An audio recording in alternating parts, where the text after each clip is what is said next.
إن الله وملائكته يصلون على النبي يا أيها الذين آمنوا صلوا عليه وسلموا تسليما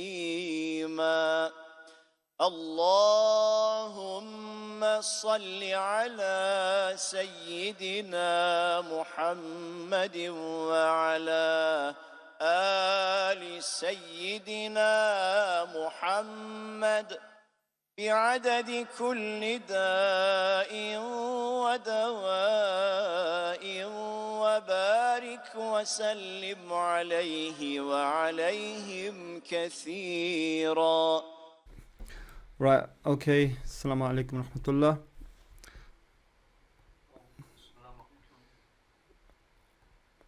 So we have everybody is here now. Maryam, are you on? Adam, are you on? Shahid, are you on? Alaikum assalam rahmatullah. You can hear me clearly, right? Yes, it's clear. The slides are there, so I can see them. Cool. Adam? I'm here. Yeah, Adam, you dressed properly today? Well, to be honest, I'm in a t-shirt, right? Yeah, that's fine, but as long as you're not topless or in shorts. Well, I'll put on a thobe, like, really quick. No, you don't need to put a thobe on. I mean, it's ideal. This is the best adab, especially when you're subject appropriate. You're talking about the Messenger of Allah sallallahu alaihi wasallam. This is the noblest science to learn. So by rights, you're supposed to give it your noblest face, right? But a t-shirt is fine. I mean, it's fine. Let's take this step by step, yeah? You're not in shorts though, right? No. Okay, that's the most important thing, that you're not topless and that you're not in shorts. Imam Malik, when somebody used to knock on his door, he was a very strong character and he wouldn't take fools lightly. He was a strong character. And when people would knock on his door, his maid would open the door and she would say fatwa or something else. If it was something else, then she would deal with it herself. If it was fatwa, Imam Malik would come. And Imam Malik, whenever he would give a hadith, Imam Malik would put his best clothes on, put perfume on, bukhur on, sit in an elevated place, and then give the hadith. Right? Why did Imam Malik do this? Because look at the subject material. We don't treat any science lightly, and it's certainly not the religious sciences. I put my book, a normal secular book, I put it on the floor in front of my teacher, and he said to me, pick the book up. I said, it's not a religious book. I was sitting on the floor, and I said to him, it's not a religious book. And he said to me, it doesn't matter. He said, it's knowledge. He said, pick the book up. So if you have a low opinion about knowledge, right? If this is how you treat knowledge, knowledge has no need for you. This is an idiom that the scholars use. So the more you respect knowledge, the more you shall gain. If you don't respect knowledge, you're not going to gain anything. And what's the difference? When it comes to school, we all wear our uniform and we go to school. And when it comes to religious sciences, many people think that they can wear shorts and attend lessons. It's like when you go to the mosque. When you go to school, you go in a uniform. When you go to work, you go in a uniform. Even taxi drivers have uniforms. But when it comes to the mosque and presenting yourself in front of Allah, men, and I'm not sure about women, but men go in 3/4 shorts. So you present yourself. I mean, it's the most disgusting and odious dress that you see men wearing in mosques. And I'm gonna say it like it is, because especially if you go to Tunisia and Morocco, unfortunately, it's the most pitiful sight. 99% of men are wearing 3/4 length shorts and a t-shirt. It's the most ugly dress, and they're presenting themselves before Rabbul Alameen, Lord of the worlds. And Sheikh Hamza Yusuf says, if this is your opinion of God, then don't expect God to have a high opinion of you also. If you've got such a low opinion of God that you think you can present yourself in front of the Lord of the worlds dressed in shabby garments. They don't expect the Lord of the worlds to have a high opinion of you. What's the ayah in the Quran? خُوذُوا فِي دِينَتْ Is it خُوذُوا فِي دِينَتُكُمْ فِي كُلِّ Aisha, help me here. Is it خُوذُوا فِي دِينَتُكُمْ فِي كُلِّ مَسْجِدٍ? Is that the ayah in the Quran? I don't even know. I probably got the first part wrong, but there's an ayah in the Quran where you're supposed to go to the masjid in your best clothes, right? And yeah, people go like this. And if you go to countries where there's adab, for example, Uzbekistan or Turkey, go to the mosques and just see the difference in. I've never seen a person wear shorts. In England, half of them wear shorts, and it's mostly the Moroccans, right? And the British Wahhabis who come into the mosque wearing a t-shirt and shorts. I've never seen anybody wearing shorts in a mosque in Syria, in Jordan, in any of the Middle East. But unfortunately in Morocco, which is supposed to be a country of adab, Tunisia, these are traditional countries of adab. I don't know what happened when it came to dress. So be mindful of this, yeah? Be mindful of this. If you're giving your secular education, you're giving it its right. You're wearing a uniform to school. At graduation, you wear graduation clothes. When you go to work, you wear a suit. Don't turn up into the mosque or in any religious circle wearing trashy clothes, please. Okay, let's start. First of all, I don't feel very great. I don't know, I've been sick for a few days and I thought I was getting better. I went to the gym, I just come back and I feel dizzy, like lightheaded, and I've just had a spoon of honey and I've got some water. So I'm going to try to run through this as quick as I can. Apologies, forgive me. This is my first attempt at using AI to feed a whole book into and get results. So I'm not sure if it did a good job, right? In fact, it took me just as long as feeding the whole book in and then emailing it to myself and then setting the slides up properly as it would have done if I would have probably quickly formulated everything myself. No, actually, it's still a bit quicker. But I actually read through like half a book, right? At the same time as feeding it into AI so that AI could make the slides for me. And then AI kept getting them wrong, missing out parts. So I kept going back to the book and seeing stuff that AI hadn't caught. So I would say, look, you've made the slides wrong. So as a result, you're going to get some repetition. There's no redundancy. If there is, we'll catch it out today. And next time I probably won't use AI like this. Second thing is that there was a lot of cross analysis in the book. So there's different subjects. And with each subject change, they go through the same material because they're cross-analyzing it. So you're going to hear repeats of terms and you're probably going to get bored thinking, but I heard this in the last slide and I heard this in the last slide and I heard this in the slide before. Yes, that's true. But because they keep discussing it in a different context, AI picks it up again and just regurgitates the information. So if this doesn't go well for us today, then I'm not going to use AI like I did to do this. But it just saved me mental energy, right? So instead of me formulating the sentences and formulating the arguments, I just scanned the whole page and I told AI, please pick up the dates, pick up the names, and it still doesn't do it properly. But you got to keep, a second attempt and a third attempt, and then you say present it, and then you got to look at the presentation. If it's not good, then you ask it to do it again.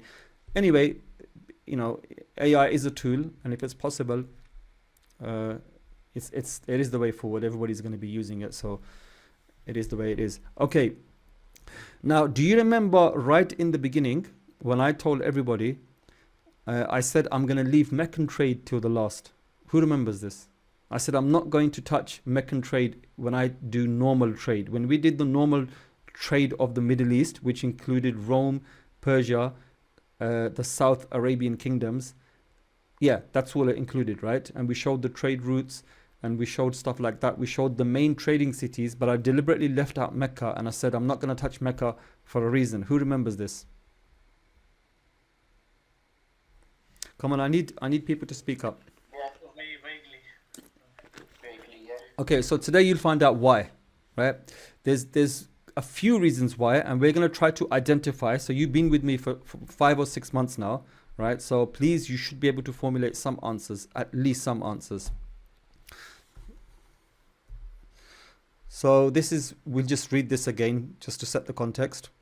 The early 7th century witnessed a cataclysmic geopolitical shift that reshaped the destiny of the world. The ancient powers Byzantium and Persia, Himyar and Kindar, Ghassan and Lukham, once towering guardians of order, lay exhausted and broken. The Sassanid Empire, war-worn and internally fractured, teetered on the brink of implosion. Byzantium, bloodied from decades of relentless conflict, clung desperately to its battered frontiers. The proxy kingdoms of Arabia, Ghassan and the Lakhmids crumbled into irrelevance, their banner lowered and their kings forgotten. Across Arabia, the collapse of Kindar and the ruin of Himyar left a void where once kings had ruled and tribes had bowed. The very fabric of the old world was torn asunder, leaving behind no empire mighty enough, no king daring enough, no army strong enough to suppress what was about to rise. It was in this moment of unprecedented geopolitical collapse, amid the ruins of empires and the silence of fallen thrones, that Allah sent forth His final messenger. The pathways of conquest and of call were cleared by the exhaustion of men and the decree of the divine. No tyrant could crush it, no emperor could silence it. The stage of history stood empty, and into that silence echoed the eternal call of Islam.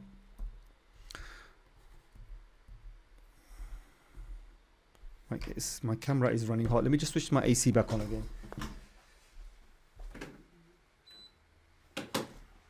The AC is behind me and I don't want to get sick. Everything is running hot here because it's really hot today. And I'm recording two stuff. Right, okay. So everybody should be able to answer, right? So you can see the slide, yes? Yep. Right, remember I said we will look at Meccan trade as a separate subject. All of you agree? What do we know about Meccan trade? So far what we've learned, what do we know about Meccan trade? Any answers? Please give me some answers. It wasn't a major trade center as we've been told. Yep, it wasn't a major trade center. What problems do we have in the source material? Anybody know? Come on, people, just say yes or no so we can move forward. Let's not make this a 5-hour lesson when it should only be 2 hours. Wait, you asked for any problems? Yes, what problems do we have in the source material? Are you aware of problems, anybody? I mean, maybe like dishonesty in the trade, I would say. Dishonesty in the trade or the source material? Do you know what source material means? Well, not really. Okay, source material is the evidence. Okay, so nobody answered. I presume you're dumb, as in you don't speak and you're literally dumb, right? Because you're not answering me.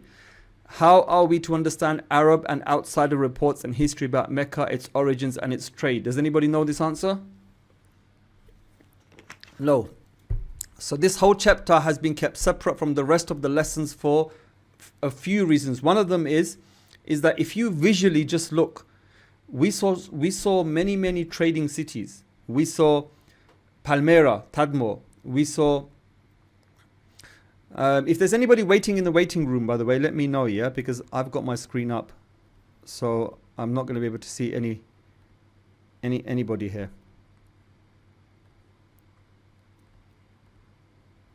Right, okay. When we look at Jerash, when we look at Tadmor, when we go to Basra, even when we go to Al-Ula, even when we go to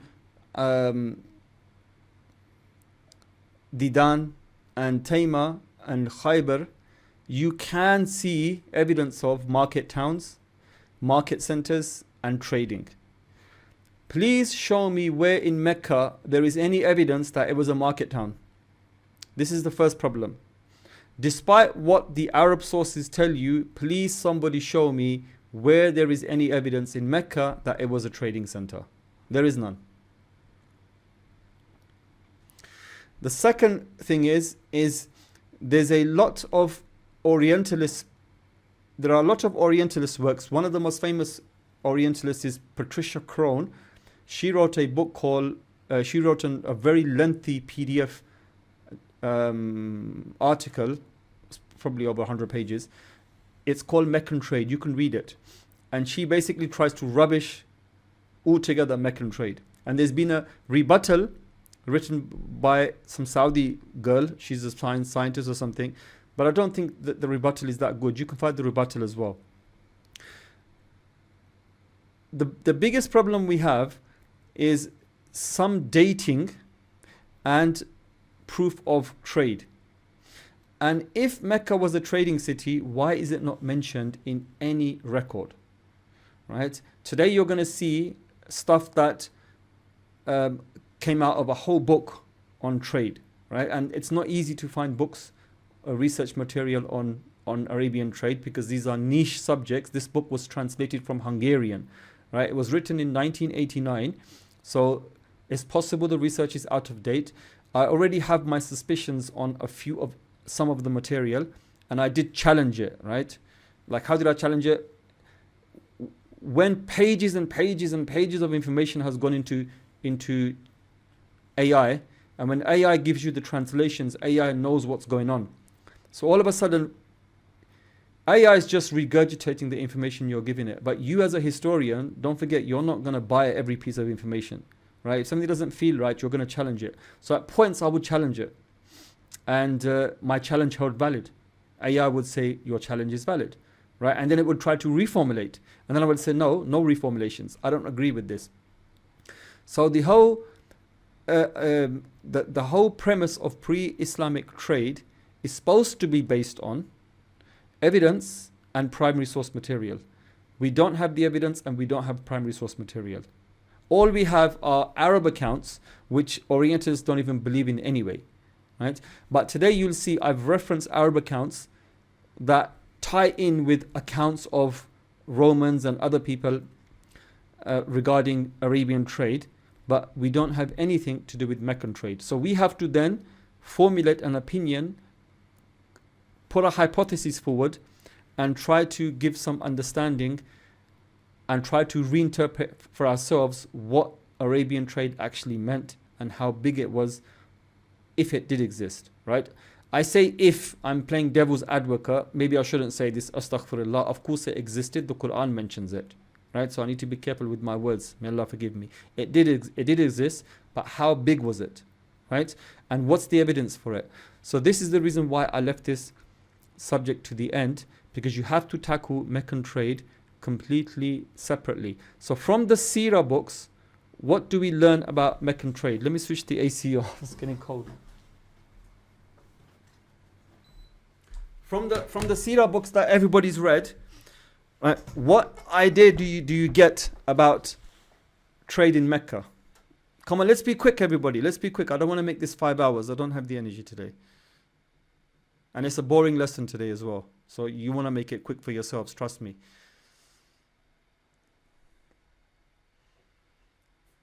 No ideas? If there's no ideas, just say no. 2 or 3 people say no and I can move on. You don't know?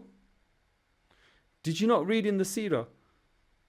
Did you not read in the Seerah where Mecca was a great trading city and caravans were going up and down Arabia? Did you not read this in the Seerah?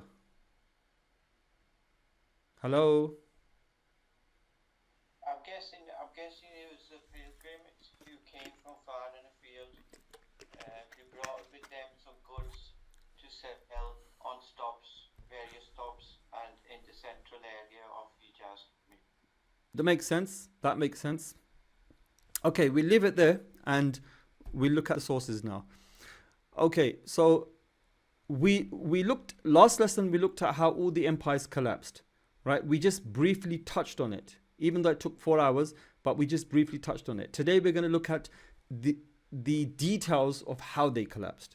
And it's important to know this is because this straight after the collapse does the miracle happen. So let's have a look at how, and you'll be surprised. So for everybody who thought that Islam came out of a vacuum, Arabia, the Muslims came out of a vacuum, and there was nothing there. It was just a small tribe here, tribe there, no civilization, no nothing. You're going to be incredibly surprised today because you'll see the dearth of information we have that nobody, and what's really shocking is very few Muslims have picked up on this. Yes, there are a few. One's called Shahid. There's another one. There's Ahmad Jalad, and there's the other guy. Ahmad Jalad is quite recent, but in the last 40 years or ever since the Orientalist revolution, how many Muslims have really picked up the same material that the Orientalists are picking up? They're rubbishing Islam, they're rubbishing our history using it. How many Muslims have picked up that material to rebut it and to give a narrative that fits in with Islam? Sadly, we haven't done that research. Anybody who writes Seerah is going to start from, they're gonna repeat Ibn Hisham's work. Right? They're even going to mention sometimes I hear lectures and they're mentioning word for word Ibn Hisham's story. And a lot of it doesn't have relevance to the Seerah. It just doesn't. But they're going to quote it. There's no critical thinking. There's no understanding. And when people write books, they start from Abraham or they start from just before the birth. And it's a copy and paste job. Everybody's copying and pasting and they write a Seerah. There's no original works. Right? One of the best seerahs I've ever read. One of the best seerahs I've ever read is by, and even Hamza Yusuf accepts this, that she wrote an excellent seerah. Is I can't even remember her name now. She's an atheist, but she's infused as an atheist spirituality into her seerah, which many books by Muslims fail to do. And nobody has ever touched upon this. Even in the Seerah, nobody really touches upon this. That's the reason why none of you can connect. This is the reason why you're not getting it. You're not feeling it. You know, and then when you read a secondary book, everybody thinks Seerah, Seerah, Seerah. But when you want to connect with Rasul Sallallahu Alaihi Wasallam, I told you it's not really Seerah. And then you pick up the second book, and then you hear Rasul Sallallahu Alaihi Wasallam had a comb. And when Rasul Sallallahu Alaihi Wasallam had a comb, what goes through your mind? A plastic comb. Assalamu alaikum, Nasser. What goes through your mind is a plastic comb. And then the Rasul Sallallahu Alaihi Wasallam had a mirror, and then you're thinking a mirror from Pound Shop. How many of you have seen a pre-Islamic mirror? How many of you have seen a pre-Islamic comb? What it looks like? How many of you have you, when they describe Rasul Sallallahu Alaihi Wasallam used to wear surma, kohal, and men wear it.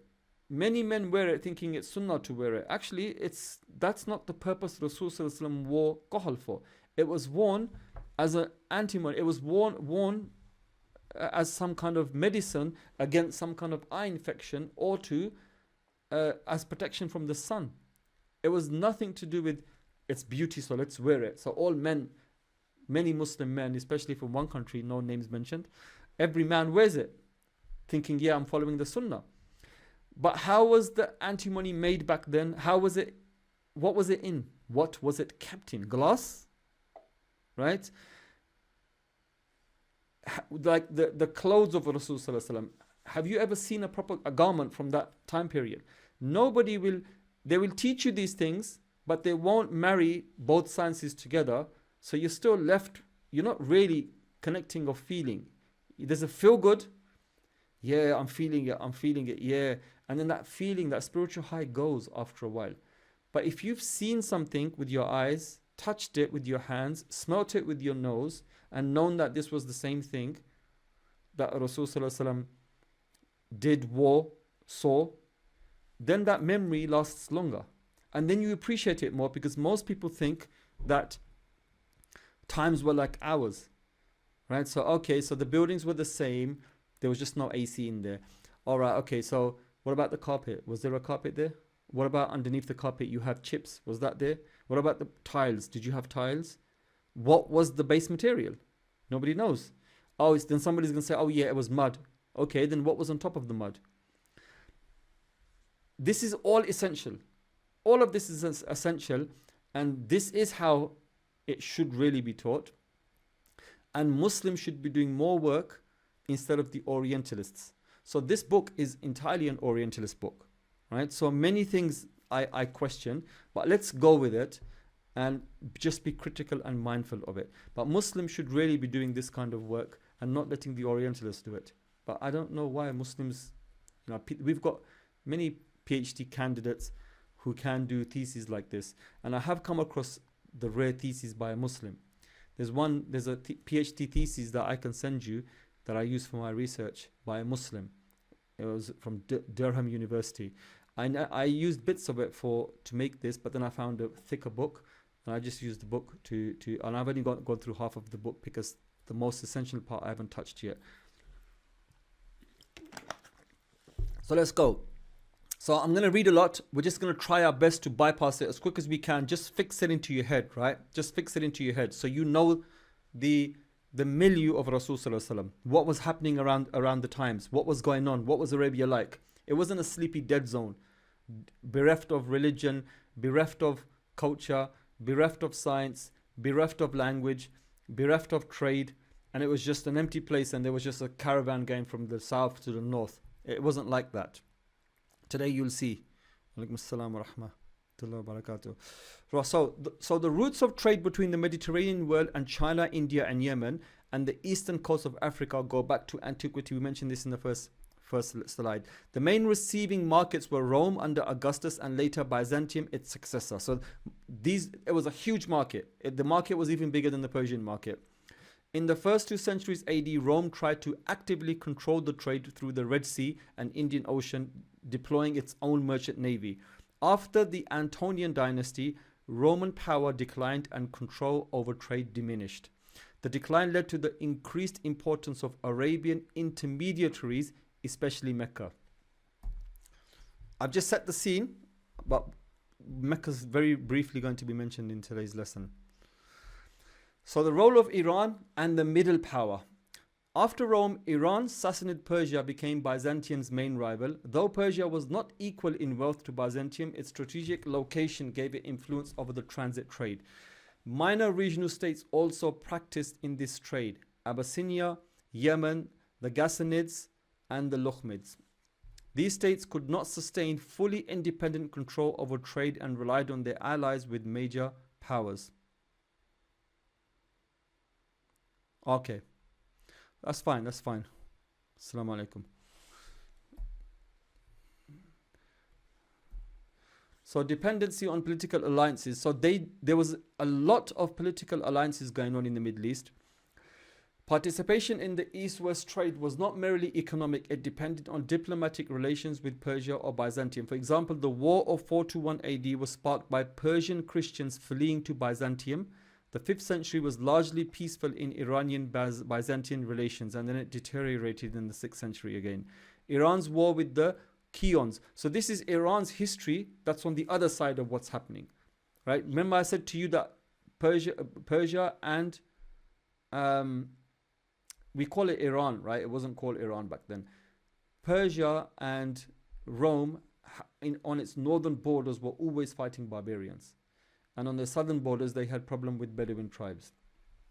Persia had earlier waged wars against the Qians, who, this is in the north, who had taken over Kushan territory. So this would be Afghanistan, parts of Pakistan, places like that.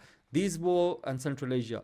These wars began under Shapur II and continued until his successors. After 467, conflict with the Hephilite White Huns, these are Turkic people, intensified. These wars defined Persia's history through the 5th and into the 6th century. Trade conflict and silk demand. Byzantium's demand for silk, a luxury item, rose continuously.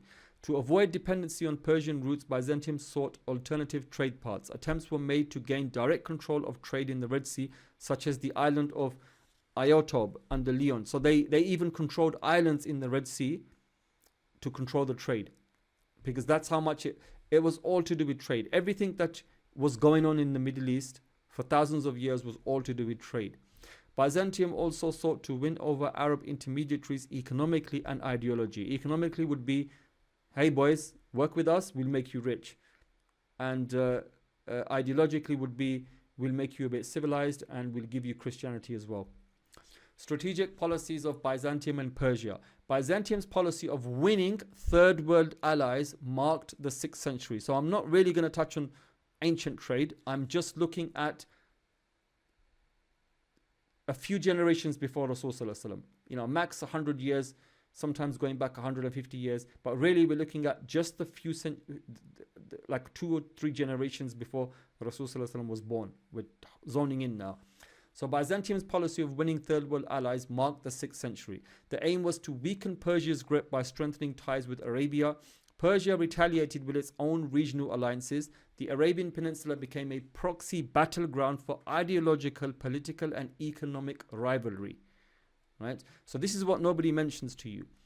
So from diplomacy to continuous war, 502 onwards. Prophet Muhammad, peace be upon him, was born in 570. From 502 onwards, warfare between Byzantium and Persia became nearly constant. These conflicts lasted until the Arab-Muslim conquests determined both trade access and regional alliances. Arabia was now deeply embedded in imperial strategies, military and economically. Basically, everybody and their dog was pulled into the orbit of Rome, Persia, or Himyar in the south. Right? Nobody could really claim they were completely immune from the effects of what was going on all around. As Byzantium intensified its outreach to Arab and southern allies through economic, political, and ideological means, Iran retaliated with a similar policy. The Persian Empire offered military support, diplomatic recognition, and religious tolerance to allied tribes, strengthened its ties with the Lakhmids, who served as Persia's Arab buffer state, actively competed with Byzantium for control of trade routes passing through Yemen, Arabia, and the Gulf. The two empires thus engaged in a cold war of influence extending beyond traditional battlefields into tribal society, religion, and economics. This multi-front competition defined Arabian geopolitics for the entire 6th century, laying the groundwork for what would eventually be disrupted by the rise of Islam. So this sounds like exactly what the USSR and the USA were doing during the Cold War. The whole world was involved, right? And you were either communist or you were capitalist, more or less, right? You know, and then some states were socialist, that you're halfway there. And you either sided with the Soviet Union and you got weapons, you got economic aid, or you sided with the USA and you got weapons and economic aid. So we had the Warsaw Pact, and we had NATO, North Atlantic Treaty Organization. Arabia's geopolitical importance. So the same thing was going on there, right, in Arabia. Arabia's position between Iran and Byzantium gave it rising importance as a springboard for military campaigns, as a base for economic control. Some examples are, if you want to research more, Justinian's embassies to South Arabia and Kinda, Abraha's campaign in North Arabia.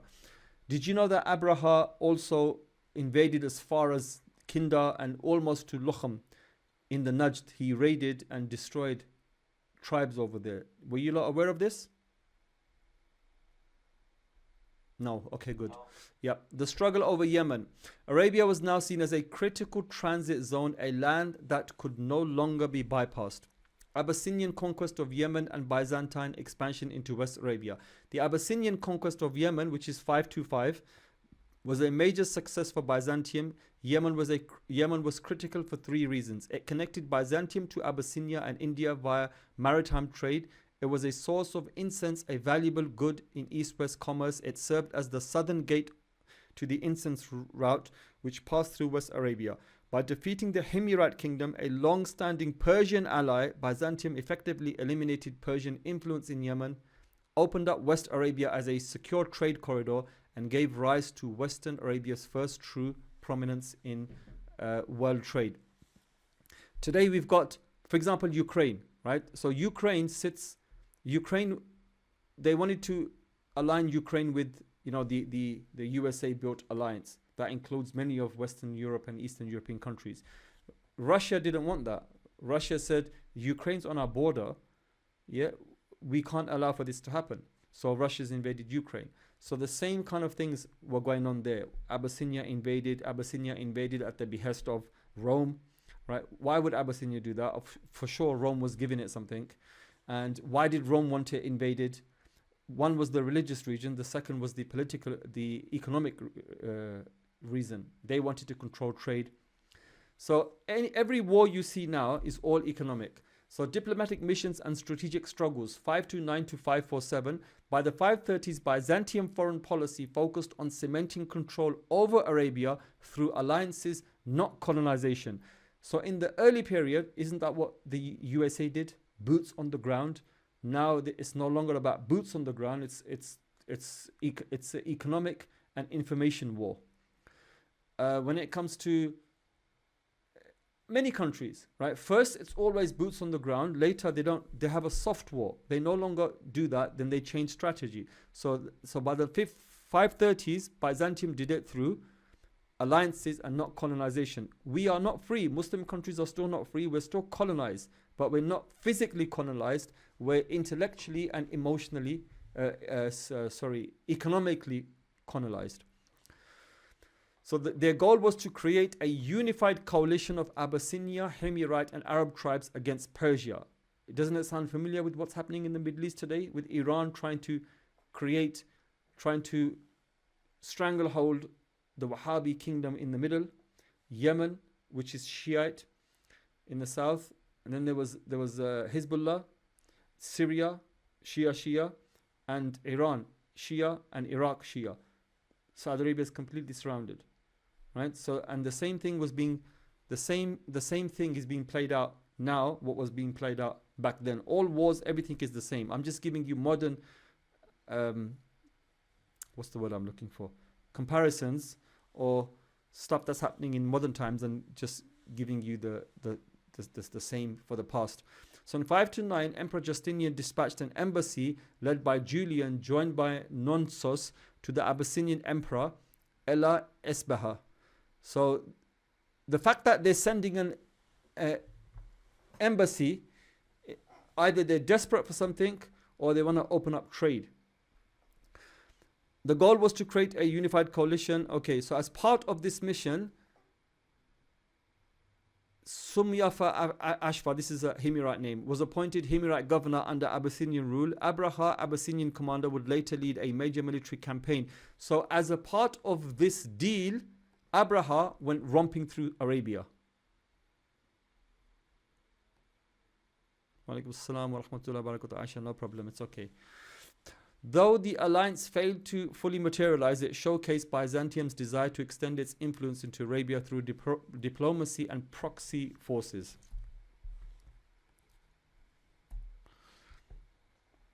Harith ibn Jabala and Nu'man and Kisra's retaliation. So this was a standoff between the Ghassānids and the Persians. Sometimes it was the Lakhmids and the Romans. According to, this is an Islamic source now, Ad-Dinwari, in 528, Harith ibn Jabala, king of the Ghassānids, attacked and plundered Nu'man ibn al-Mundar, king of the Lakhmids.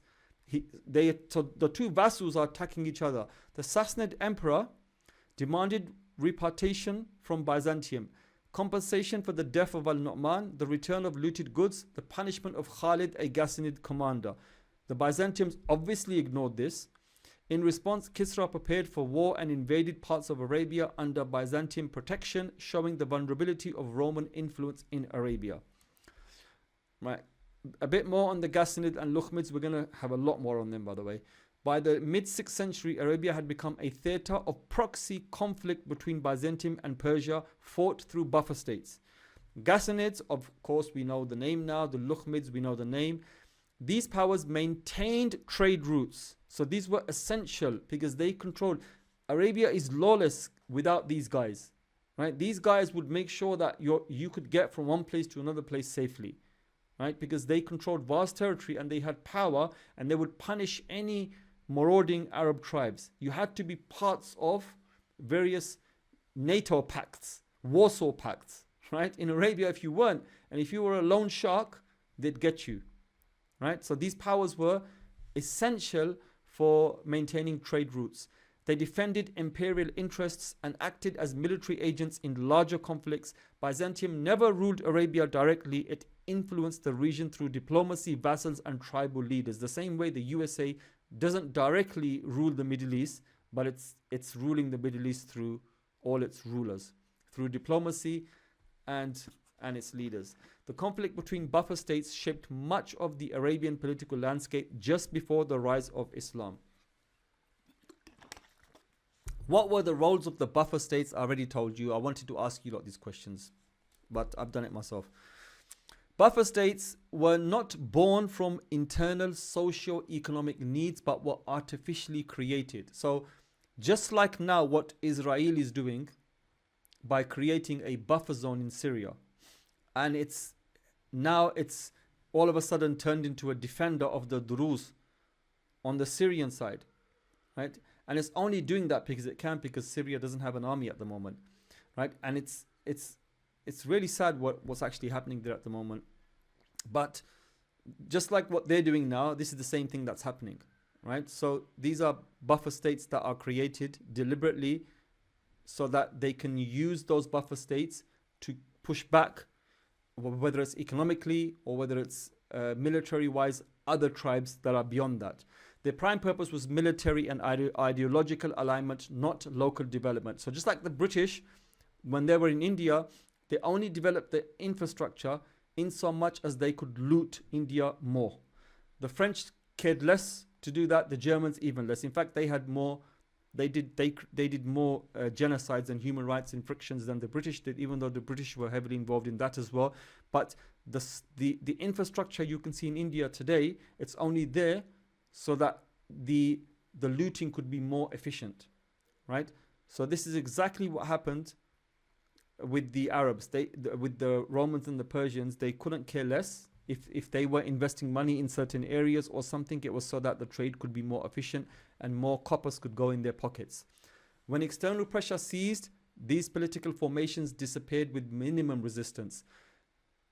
Hezbollah, if it's not for Iran, there is no Hezbollah, right? If it's not for the USA, Israel will vanish, literally.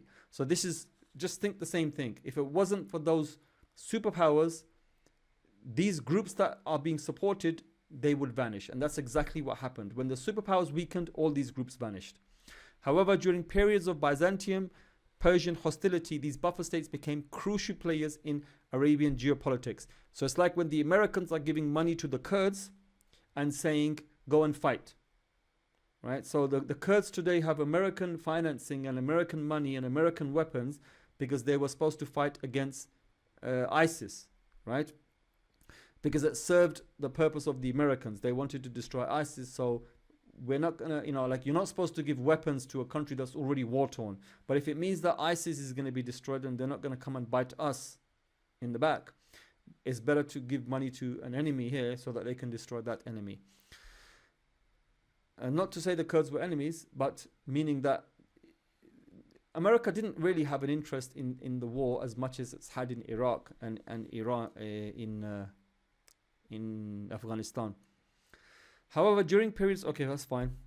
Right, so for your excellent memories, just in case you forgot, I've got the map again up here. Right, so on the right hand side, you can see the Sassanid Empire. It's covering Iraq completely, and it's covering Iran and, that's Afghanistan and Pakistan, parts of Pakistan and Central Asia. What we're interested in is Lukham. Have a look at Lukham, right? That's the whole area they covered, and every tribe underneath it they covered, right? So they were the power of the day out of the Arabs. On the other side, we have Ghassan, right? So they're the other power, and they went, look how they went up to Gaza, Jerusalem, Bosra and Damascus. At some points they did administer Damascus and even up further to Aleppo, right? So they were vassals of the Roman Empire and they were powerful. And then in the middle, you can't see it on this map, we had Al-Kinda, right? Imrul Qais, Al-Kinda, and I'll show you their map too. And in the south we had Himyar. So even though Himyar looks very small, it's actually very powerful. And then the kingdom of Aksum, which had its own interests in South Arabia for religious and trade reasons. So between these guys, they carved up the Arabian Peninsula. And that's we're not even talking about Rome here or Persia. We're talking about just the clients in the middle. So here's another map, right? So if you look at the legend, it says Byzantium Empire, it's dark purple, and then underneath that, the second one, it says Byzantium vassal state. This is the Ghassānids, and then if you look at the map, you can see where the Ghassānids is, and it will change, right? Depending on the map, it will change, and at some points they administered more, and some points less. Then if you go to the Himyarites in the south, the Aksum colony from 525 to 575, this is when the Abyssinians invaded Himyar and took over. This is the time of Abraha, right? Powerful kingdom. Abraha marched all the way up to Kinda.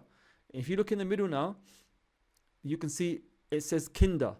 That whole area, Kinda, from the south going all the way touching the borders of the Lakhmids, was the Kinda kingdom. And all of these kingdoms had everything to do with Arabia and everything to do with trade, and each kingdom was fighting each other at the behest of the bigger powers, right? And at this time, what was Mecca doing? Nothing. Why? It couldn't. These guys controlled everything in Arabia. So the Sassanid vassal state, the Lakhmids, is in light, like a beigey color. So I'm trying to look at it. If you look at Hira, but it doesn't really show on this map, but it's there, right? And then you can have a look at Christian settlements in Arabia, crosses. If you look at the Jewish settlements, you can see where the stars are. Look on the west coast, up and down, right? Starting from Tabuk, going all the way down to Hadramaut. You'll see the Jewish settlements and you'll see the Christian settlements. And then you can see Abraha's expedition of 570, right? It goes up to Mecca. And then you can see the Sasanian expedition of 575, which is, if you remember from last lesson, 575 was when the Persians directly invaded and put an end to even the sons of Abraha. They went via the sea, we learned today. Remember yesterday, last lesson, I hinted at why they didn't go through land. We'll find out today why they didn't go through land. And then there's the main trade routes. Right, so all of the trade routes, they crisscross all of the territories of those guys. The role of Kinda and the collapse of Himyar. The kingdom of Kinda controlled several tribes and caravan routes between Yemen, Iran, and Syria. After the fall of the Himyarite kingdom, Kinda became a central power, but was later destroyed by Khusru and Ishurwan with help from the Lakhmid king. The buffer states, Ghassānids and Lakhmids, rose in prominence, each backed by a major empire for indirectly through proxy. So you will see now in the coming slides how one power rises, the other one gets destroyed. Then a new fresh blood, it rises for a while and it destroys that one, and then it dies again, and then that one rises again. And you'll see this again and again, and it gets confusing. Right? So the last 100 years of Arabia was an economic, political mess. So the Treaty of 545 and Persian consolidation. Following the Byzantium-Persian peace treaty of 545, if you want to know more about this, there are books written on this subject. Persia consolidated control in Arabia. Bridgehead stations were built, especially by the Lakhmid backed by Iran. The city of Hira rose to dominate, especially after the decline of Yemen and Kinda. See, you're seeing it again. This declines and they become powerful. Hira controlled trade from Yemen to Bahrain. And these are the markets, right? Mushakkar, and I think Hajar is Mushakkar is a market and Hajar is a market. We did this in the lesson on Arabian, like back in the day, on trade. Routes into Iraq and towards the incense route. So they controlled everything that was not on the western seaboard. They controlled the central heartlands going all the way to the eastern seaboard. Hira became the most important trade center in Arabia for at least 2-3 decades post Himyar and Kinda. Hira's trade role and the control of caravans. Goods from China, India and Ceylon entered through the Persian Gulf, stopping first at Ubela. From Ubela, caravans sailed up the Tigris to Madain or continued to Hira via the Euphrates. The Lakhmids, vassals of Hira, acted as key middlemen, managing large caravans and controlling Arabian transit. Arabic sources confirm that Hira was dominant in the 6th century Arabian trade. So the Treaty of 561 buffer state clauses. So they were so powerful that they even were included in the clauses that the peace treaties when they were made. So the 561 peace treaty between Persia and Byzantium included direct restrictions on buffer states. Arab and other barbarian traders could not enter either empire's territory without permission. Traders caught bypassing customs or carrying Roman Persian goods without approval were to be seized and punished. These clauses reveal how critical trade had become and how tightly both empires sought to control the buffer state economy.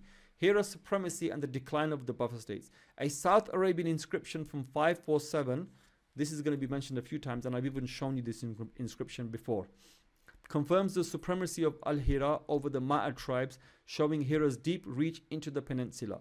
The Ma'ad settlement near Mecca placed them near the incense route, but control had shifted to Hira. By the end of the 560s, the influence of the buffer states began to weaken. The Rasul ﷺ was born 570. Under Justinian II and Tiberius, this is the two dates, right? So 578, 582, Rasul ﷺ is already a teenager in 582. 13 is teen, so not just yet. The Ghassanid buffer state collapsed after the capture and exile of Harith ibn Jabala and his son Nu'man. The Lakhmids declined more gradually, ending with the death of the last king in 602. Right? You're going to get repeats, I'm sorry about this, but by around 570, so the decline of the Persian Lakhmid state, by around 570, Persia and Lakhmid influence in North Arabia was collapsing. When Khusru Anushirwan prepared to invade Yemen, then under Abbasid rule, he could not send troops by land. He had to go by sea. The reason he couldn't go by land is because your buffer state is no longer your buffer state. On top of that, even if your buffer state was there at that time, it was incredibly weak, and you would not be guaranteed safety to get to Yemen. Right? Your buffer in the middle was Kinda. Your buffer state and Kinda are fighting. How are you going to get through there? But Persia is a superpower. So I said, okay, no problem. We just get ships and go around. This indicates that the overland route from Iran to Yemen was no longer secure, having fallen out of Persian control. Only after victory in Yemen did the Persian general Wahriz dare to send goods back to Iran via land. What happens is all of a sudden when the tribes in the middle think Persia actually won this war against Abyssinia, Persia is still a power. So some of these tribes start to behave. Right? During this time, the Tamim tribe, previously under Lakhmid rule, began raiding and plundering former Persian allied territories. Ashurawan even abandoned plans to punish Tamim due to logistical strain. So not only were they fighting the Romans, and they had problems in the northern border, their main vassal was dying. Right? And it no longer had the political will to even punish loose, marauding Arab tribes. Byzantium and Iran, the powers behind Oriental trade at its height. Okay, that's a repeat slide. The rise of Mecca and the fall of the middlemen. With the decline of the Ghassānids, the Lakhmids and other exogenous rivals, the Abyssinians, the Persians, internal Arabian power filled the void. Mecca took advantage of this. It was strategically placed near the incense route. It began to monopolize and organize trade independently. Whoa, let's wait. Not exactly how this slide puts it. This happened much later, but this is how it's been built. So let's go with it, and we'll adjust it when we carry on. Internal Arabian rivals such as Ta'if and the Hawazin tribes aligned with the Lakhmids. So most people don't know this. The Hawazin tribes and the Ta'if tribes were actually aligned with the Lakhmids. So they were the middlemen. There's no mention of Arabia, of Mecca here as a middleman. In fact, it was the Hawazin and the Ta'if tribes that were the middlemen that were under the sway of the Lakhmids, way up in the north. They acted as escorts, guides, and traders, but lacked the power to control the network. So the most that they could do, and we know the Hawazin tribe is a very powerful tribe, and Ta'if, we know that the Hawazin are like on the plateau, Ta'if and further down, right? Very powerful. But the most that they could do were guides, porters, security. They couldn't control. So then what about Mecca? Certainly Mecca couldn't control. Around 570, Mecca began to emerge as the dominant trade center. Right? That's you possibly depends how you define that term. Right, now this is an Orientalist argument which I don't agree with. The conflict of Harb al-Fijar, a war between Mecca and other tribes, marked the end of local tribal resistance. So the Orientalists, this is a famous battle, by the way. It's mentioned in the Seerah right at the start. Orientalists use this to say this was something to do with Arabian politics and economics, right? But the Arab sources point to something totally different, and I don't buy the logic that they've given, the Orientalists give regarding and we look at it more as we go through the slides. By the 590s, Mecca had become independent, central to trans-Arabian trade and ready for the emergence. Actually, yes, It's true. So by this time, Mecca was fully independent. So when it says around 570, Mecca began to emerge. Yes, because Hashim was born. Yes. So by this time, Mecca had broken free from, I wouldn't even say shackles. Mecca wasn't shackled, but Mecca was not in a position to take over any trade. But because all of Arabia was a complete mess by this time, the vassals were breaking apart, fighting each other, trade networks were being shared, the vassals imploded, and as a result, tribes became free and started marauding. Mecca saw its opportunity, and now for the first time in its history of this 4,000-year trade, right at the end of the trade timeline, Mecca saw its opportunity and everything fell in its lap, and Mecca became a trading power. But Mecca never became a trading power on par with any of these other tribes. This is the difference, right? And we'll have a look at Meccan trade in detail in another lesson, inshallah. Methodological shift studying in Meccan trade. The fall of external powers made it finally possible to speak of Meccan-controlled trade. The earlier dominance of Byzantium, Persia, Yemen, Kinda, Ghassan and Lakhmid, you should know these names by heart now, had previously made independent Meccan commerce impossible, right? So Meccan trade only really became something 2 generations, two grandfathers, so that would be 40 years, 50 years, max 80 years before Rasulullah.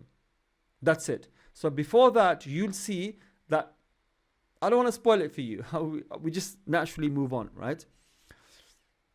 Now the focus shifts. So from external imperial dynamics to internal Arab socio-economic development. So now we forget Rome, forget Persia.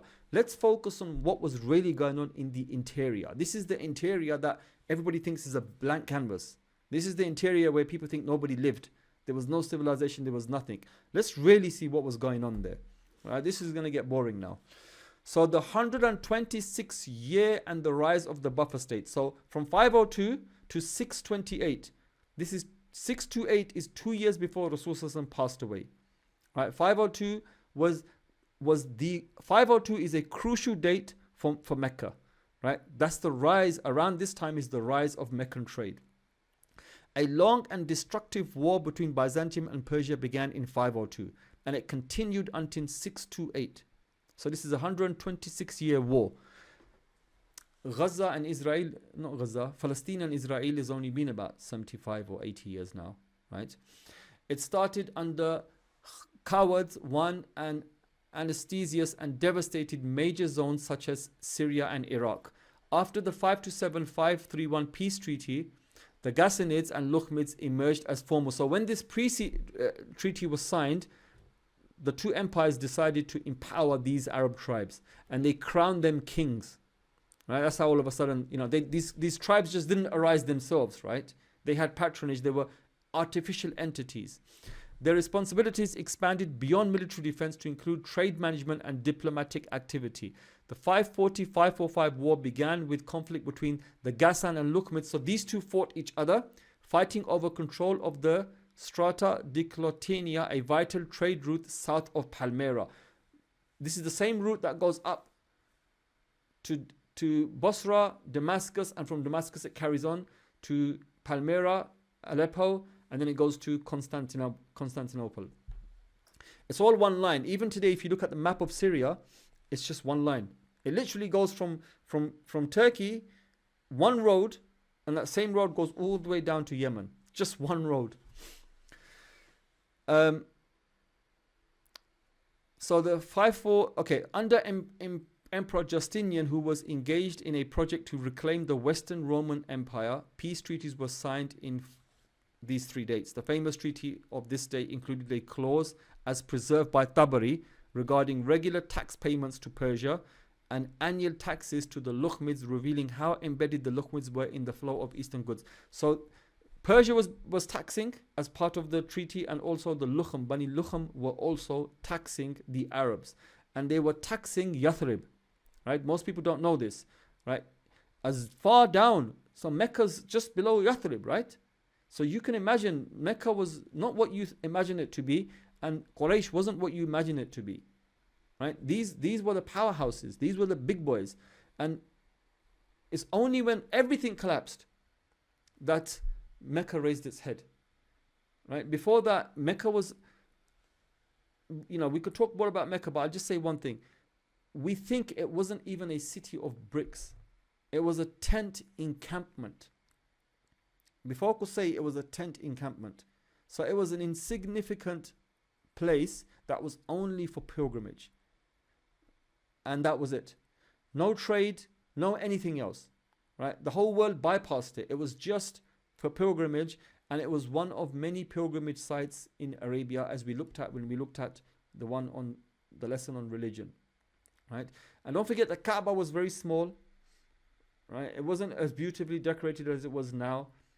And ancient Arabs would come and do the Hajj according to the way they understood it, and they would go back.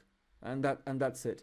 There was no hotels to stay. There was no food. There was no water, proper water there. Zamzam had been lost. There was no Zamzam.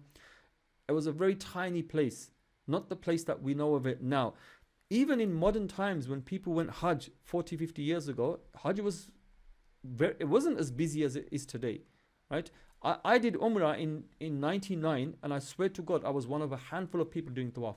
One of a handful of people during the daytime doing tawaf. People didn't go back then, right? It's going to talk into modern times, but I don't want to spoil the lesson. But so, two trade routes and middlemen of the east. Byzantium hindered by Persian control over land and sea. So Byzantium were frustrated because of the Persians now. Right, were forced to seek alternative trade routes to reach the Far East. Two major routes emerged: the Central Asian Overland Silk Road. So this goes from China and it bypasses Iran. So if this is Iran, it goes above. So it would go to the areas I am in now, Uzbekistan and those kind of areas. You have to go above the Caspian. But the problem is those barbarians are there, right? And those barbarians, even the Iranians never directly traded, the Persians, never directly traded with China. There was always middlemen, and nobody, the Chinese never ventured far. They would stop at the borders of China, and the middlemen would take the trade and take it this, and then another group of ethnicity would take it to the Persians, and then the Persians would take it on to Rome, right? So it wasn't so easy. Even for the Persians, it's not so easy to have control over those areas, let alone Rome, who doesn't even belong in that part of the world. And for Rome, you need to totally bypass everything. You need to bypass all the alliances that are being made and find new alliances. And they're barbarians. You can't trust them. You don't know them, right? And they would sooner kill you than they would do trade with you. So the trade begins in China. It passes through the oasis of Lopnor, the ancient state of Luland, into the Tarim Basin. You can Google this. The Tarim mummies, they found mummies there of red-haired, long, tallish, white-skinned people. And they have tattoos and certain symbols on their clothes that are reminiscence of Celtic patterns. So there's a link going all the way back from the Indo-Aryan civilization, all the way to Tarim Basin. One people, right? And it's amazing. Just have a look at Tarim mummy, the Tarim mummies. And like in Chinese sources and Buddhist sources, there were drawings of European type faces and red hair and long hair. And then like when historians look at this, they can't explain it. They think either this is embellished or they just can't explain it until they found these mummies and they realize, oh, so there were people of these features so far out. It's amazing. Then they went through Turfan and then on to Sogdonia, which is where I am. And then the route connected China with Iran via 3 successive middlemen powers. The Sogdonians, Central Asian merchants, who were an Iranian type people. So the cities of Bukhara and Samarkand were made by them. The Muslims encountered these people and pacified them. Basically, Muslim rule extended very early on into this part of the world. The Hephalite White Huns, dominant in the 5th and 6th century, who are Turkic, we think they're a Turkic tribe, and the Turks who rose later and replaced the Hephalites in this commercial role. Iran was the terminus where goods were collected and taxed before reaching Byzantium, often through the Caucasus and the Caspian. Merchants from China were reluctant to cross the Iranian border, and the Sogdians and the Hephlites capitalized on this to maintain their position. Then that was the one route, right? Rome tried, but it couldn't succeed there. It's just too long, too expensive, too distant, and too dangerous. Then there was the sea route. One of the arguments that Orientalists have against Muslims is they say, you're going to like load 1,000 camels with 1,000 men with 1,000 tons of food, for example, and you're going to march them up the desert when it's just so easy to get one captain on one ship and take all the incense on one ship. That will take more than 1,000 camels. Well, back then not 1,000 camels, but you know what I mean. And you just take it into Aqaba, which is what happened for a while. So I've seen people that hate Islam, those guys that always try to pick points in the Islamic religion, they mention this point. But you just need to study history deeper to find out why that wasn't always the case. People preferred the land route, which was more dangerous and more expensive than the easier sea route. Why? This is why you need to study the history of these, otherwise it's hard to answer these questions. So the sea route connected eastern ports to the Persian Gulf via the Indian Ocean, and from there either up the Euphrates or Tigris to Hira or Madian, or directly to South Arabia via coastal routes. It's basically just the side of Arabia. So from Byzantine Rome down the Red Sea, the south coast of Arabia, and up the Persian Gulf. This was known.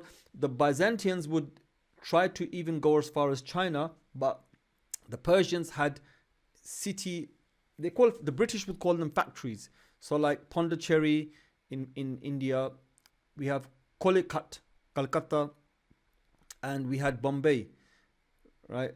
Bombay, I think no, it's not Pondicherry. Pondicherry is a separate one. Bombay. These are factories. These are warehouses where, as far as the East India Company could go. So even when the Mughals in India, they wouldn't allow traders into the interior. You want to trade with us? Stay on the coast. Build your fort, build your security network, build your factory, build your warehouse, and we're going to come to you and we're going to exchange goods. You're going to give us what we need or money, and that's it. You're not going to come in the interior. Once so in 1600, the East India Company gained a royal charter from the king or the queen of England, whoever it was at that time, and for a quiet trade, that's exactly how they put it, for a quiet trade to go to India. The Indians were considered a superpower at that time. The Mughals were considered a superpower.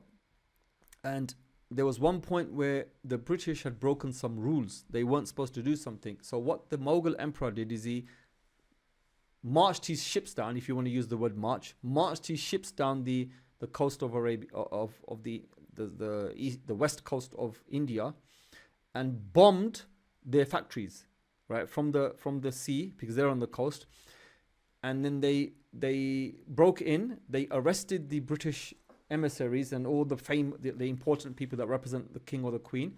They marched them up to Delhi, and then the emperor, the Mughal emperor, says, now prostrate to me. And the Brits prostrated to the emperor. And England could do nothing. Why? Because at that point, England was nothing and the Mughal Empire was something. But all over the world, you'll see that the world was noble. Right? The world was damn noble, man. China, whether it was India, whether it was the American Indians, they were noble people. They played by the rule book. But the Europeans had no nobility. They were Zalil people. And they would go and they would put the seed of corruption wherever they went. And it was through corruption that they invaded and conquered and destroyed. And all of a sudden, now they're sitting on their thrones trying to be the moral police for the whole world. Right? The West is completely built on moral degeneration. Right? Some of the stuff, I don't want to take it down that road, but some of the stuff that they did around the world, we can have a lecture on. Right? And it's just, it's just bad. Muslims should know this. But Muslims are too busy playing PlayStation. So the maritime route via the Indian, right? So the Persian yeah, so what was going on was that Rome was so desperate for trade, it said, let's bypass all of this. Let's try the dangerous northern route. No, can't do that. Let's go to China ourselves. But they found on the way, in India, in China, factories that, I use the word factory because that's the word the British used. Colonies of the Persians. The Persians had even had their own colony stations en route. So the Chinese or the Indians would only deal with them and they wouldn't deal with anybody else. Right? So that couldn't work as well. So what do you think they did? They ended up using their internal powers. Right? They changed their strategy, and then all that fighting and all that nonsense was going on in the center of Arabia because of this. So up direct South Arabia, this was known as the Meri-Ethereum, encompassing the Indian Ocean, Persian Gulf and Red Sea. Key internal distribution hubs included Himyar, controlled by the Lakhmids, Madain, near ancient Ctesiphon, a major Persian capital. Iran controlled both sea and land access, leaving Byzantium desperate to bypass them but unable to do so. Iranian controlled ports or paying taxes to intermediaries. Byzantium maritime strategy and the island of Etob. So this is an island in the middle now. This is the time when they could use the sea routes, but afterwards they became unusable. From the 4th century onwards, Byzantium struggled to compete with Persian maritime dominance in the Persian Gulf and Indian Ocean. By the 6th century, the trade of Far Eastern goods passed overwhelmingly through Persian intermediaries via the Red Sea, the Persian Gulf, and coastal South Arabia. So the Red Sea was used, right? But it wasn't used at the time of Rasul Sallallahu Alaihi Wasallam. Why? Because Arabia had collapsed. Everything had collapsed, right? But those Orientalists who like to propose these stupid theories don't know that, right? Any sensible Orientalist would be able to tell you why the Red Sea was not used, right? But those 2-bit guys on YouTube that want to rubbish Islam, right? And they're smirking and they're pointing out all of this evidence, right? I know some channels, they do this. I'm talking this, they make themselves out to be academic. They're not those YouTubers. They're not YouTubers. These are supposed to be academic channels. They have websites as well, right? And I remember one guy mockingly laughing about this, right? But had you known this, all of this, what we're studying today, you would have known why. But you don't put the time and effort into do your research. It's very easy to pick up somebody else's research and say, oh yeah, look, they could have done one ship for 1,000 camels. Mate, do your own research and come to a genuine conclusion. By the 6th century, the trade of Far Eastern goods passed overwhelmingly. Okay, Byzantium responded by strengthening its hold on Kulzum near modern Suez, right? Ayla, present-day Aqaba, both became its main Red Sea ports. Pilgrims like Antonius Platinius in 570, look at the date. I'm so sorry, today's lesson is the most boring out of every lesson I've taught you, but this is the end, you know, when it gets to the pain gets to the crescendo, and then it's all easy after this. I promise you after this it's going to be easy, right? This is where it ends today, inshallah. Right, both became main ports, right? Pilgrims, in 570 he described the harbor of Klesima as the only Roman harbor where ships from India docked. So India for them was Yemen, right? So Indian ships went as far as Yemen, and then the Yemenis took the trade, and the Yemenis took the trade by ship. But that idiot who wants to rubbish the Islamic history doesn't know this. And also the Indians were known to have come all the way up, right? So these ships were managed by Logotheus, an imperial port manager appointed annually by the emperor. All he needed to do is check the Roman sources. To expand control of customs and taxation, Byzantium tried to secure the small but critical island of Etob, located in the mouth of the Gulf of Aqaba, modern Tehran. This island happened to belong to Imr al-Qais, but this wasn't our famous Imr al-Qais. Many famous Imr al-Qaises existed. One of them, if you remember, when we did the one on linguistics, Imr al-Qais, he says, I am king of all the Arabs. Malik al-Arab, right? That was Imr al-Qais, a Christian from the Lakhmids. This is one of the names, you know, where they used Arab, because the Orientalists would say the name Arab is problematic. You know, there was no identity. This is the first time we're seeing an identity when he said all of Arabs. But he technically wasn't of all the Arabs, but he used it because he was a powerful Lakhmid king. Another Imr al-Qais happened to sit, and it wasn't the poet either, right? Controlled this area. So the Romans reinstated him, and then for a while he ran it for them. The small but crucial, okay, Tehran, it was a junction point for trade from East Africa, Yemen, India, and the Red Sea to Byzantium. Okay, so this rubbish is a very strong argument against Islam, by the way. Byzantium, because they say that there was no prophet. They say Mecca was not where it is, right? They put Mecca in the Nabatean kingdom. They put it in the north, right? They put the Kaaba also in the Nabatean kingdom. And they've got some evidence that they show you, right? Because there was places of worship in the north as well. They say that in the beginning when we did sajda, we pointed Jerusalem, which is in the north, right? They use stupid evidences like that. And you could see it. It's a famous video on YouTube. Original Mecca is in the north. And many millions of views, and Muslims have got confused on this. Right? But Muslims don't get off their PlayStation. If your Islam is in doubt now because of an Orientalist argument, why don't you study the religion? Here it's not studying the religion so much as it is studying history. So one of the benefits of this course, even if you're bored now, is you're getting the arguments you need that you're not going to get anywhere else. Right? You need to go and pick up. This came from a Hungarian translation, by the way. Right? Not everything is in the English language. When I was researching the best book, I wanted to write about Ya'juj Ma'juj when I was young, when I was the age of some of the girls here. Did deep research, right? And alhamdulillah, my theories change now, right? As you learn more and more, your theories change. But I hypothesized something, everything was fine until I did deep research, and most Muslims bypass that research. And I came to the conclusion that my theories were wrong. I came across a book, and it's the best book on Central Asia I've ever read in my life. And it's this thick, it's very expensive, and it's completely in French. It's French. I happen to get the English translation, which is very rare, right? So much of scholarship is in German. So much of Arabian scholarship is in the German language by Orientalists, is in the French language. I've come across French papers when I've been doing research. A lot of these manuscripts are in German museums. Even now, when I'm researching this, I'm looking at pictures for you lot. Those pictures, it references them. Berlin Museum, British Museum, French Museum, Penn Museum in the USA. Nothing is in Turkey. Nothing is in Iran. Nothing is in Arabia. Right? All of our treasures are there. All of our essential knowledge, most of our manuscripts are in the West. Right? And there's a hikmah behind it, alhamdulillah. But the point is that how did they end there? Simply when the British were when the Brits, French and Germans were in the Middle East, pre-First World War, they just went to the Arab guys and said, yo, I like this manuscript, here you go. And the Arabs, stupid, didn't realize what they're selling. Right? So they're selling original manuscripts. Much of Islamic literature is still in original manuscript form, never been translated. And where is it now? Safely in the hands of a museum in Germany. Right? So this knowledge in the defense of Islam comes from an Orientalist. But please show me how a Muslim from a Muslim source, please, can defend that argument that, you know something?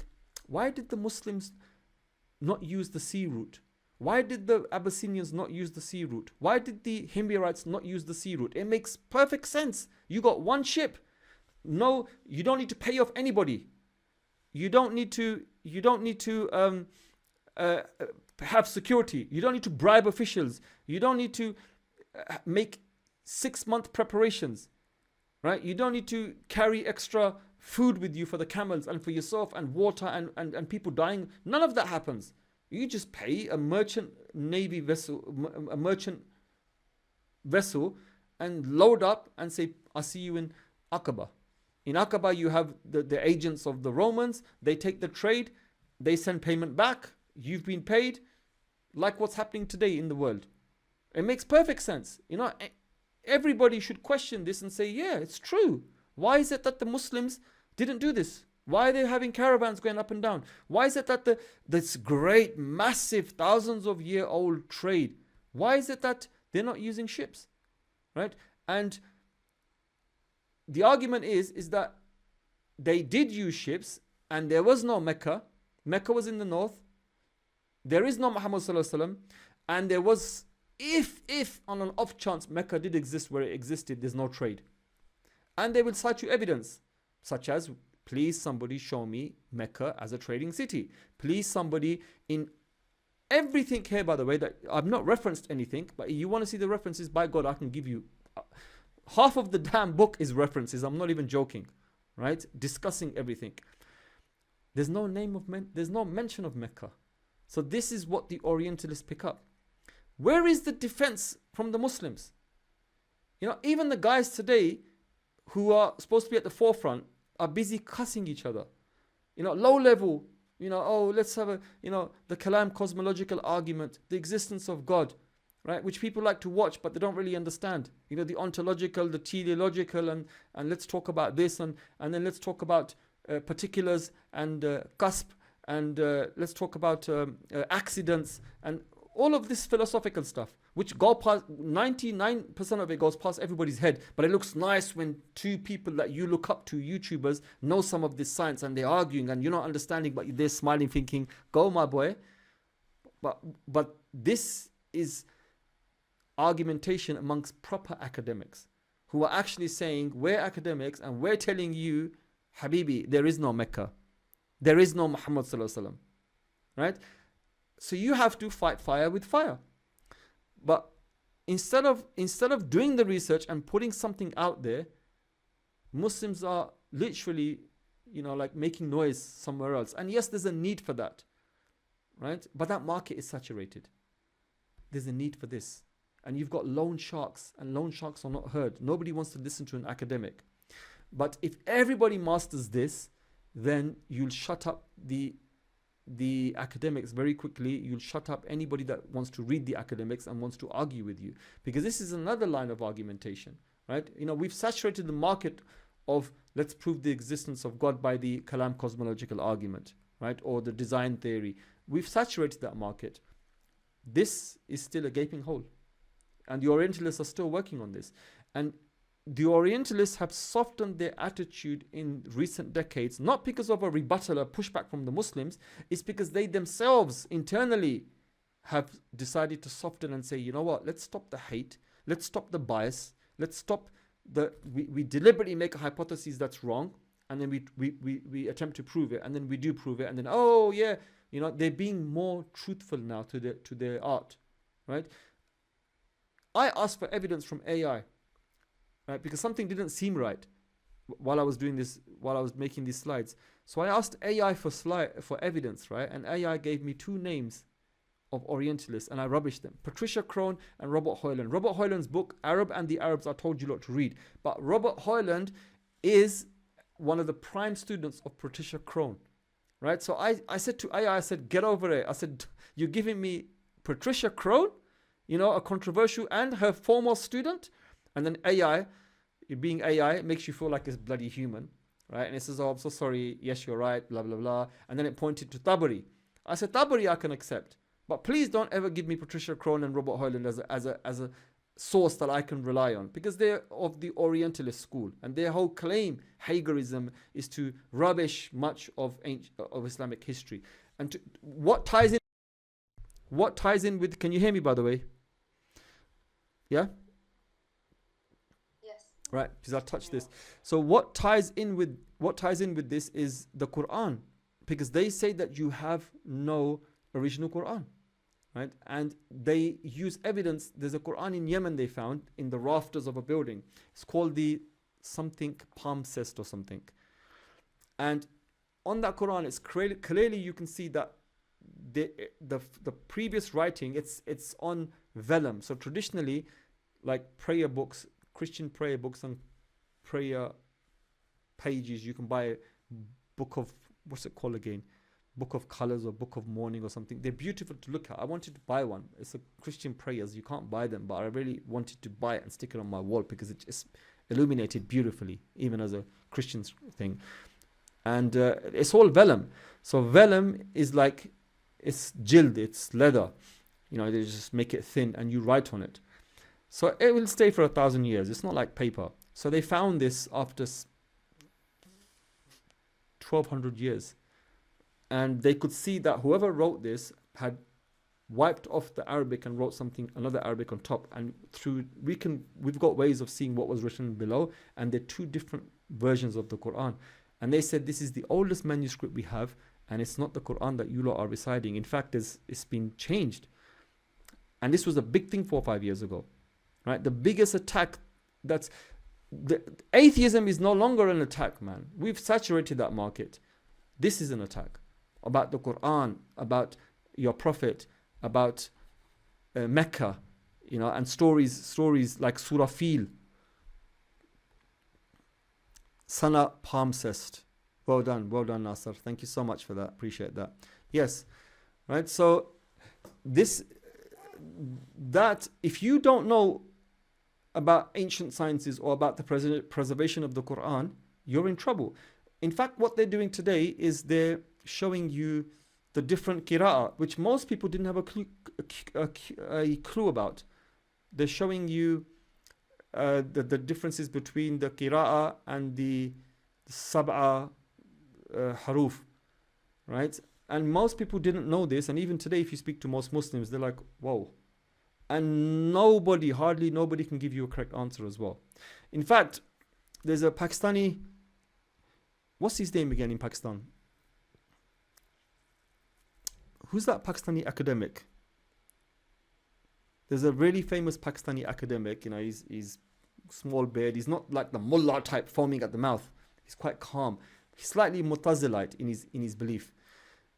And he has a student who spent 22 years researching this subject. And I was really in awe of this guy, thinking, oh my God, this is a one-stop end to the argument. And I heard his 3-hour lecture, right?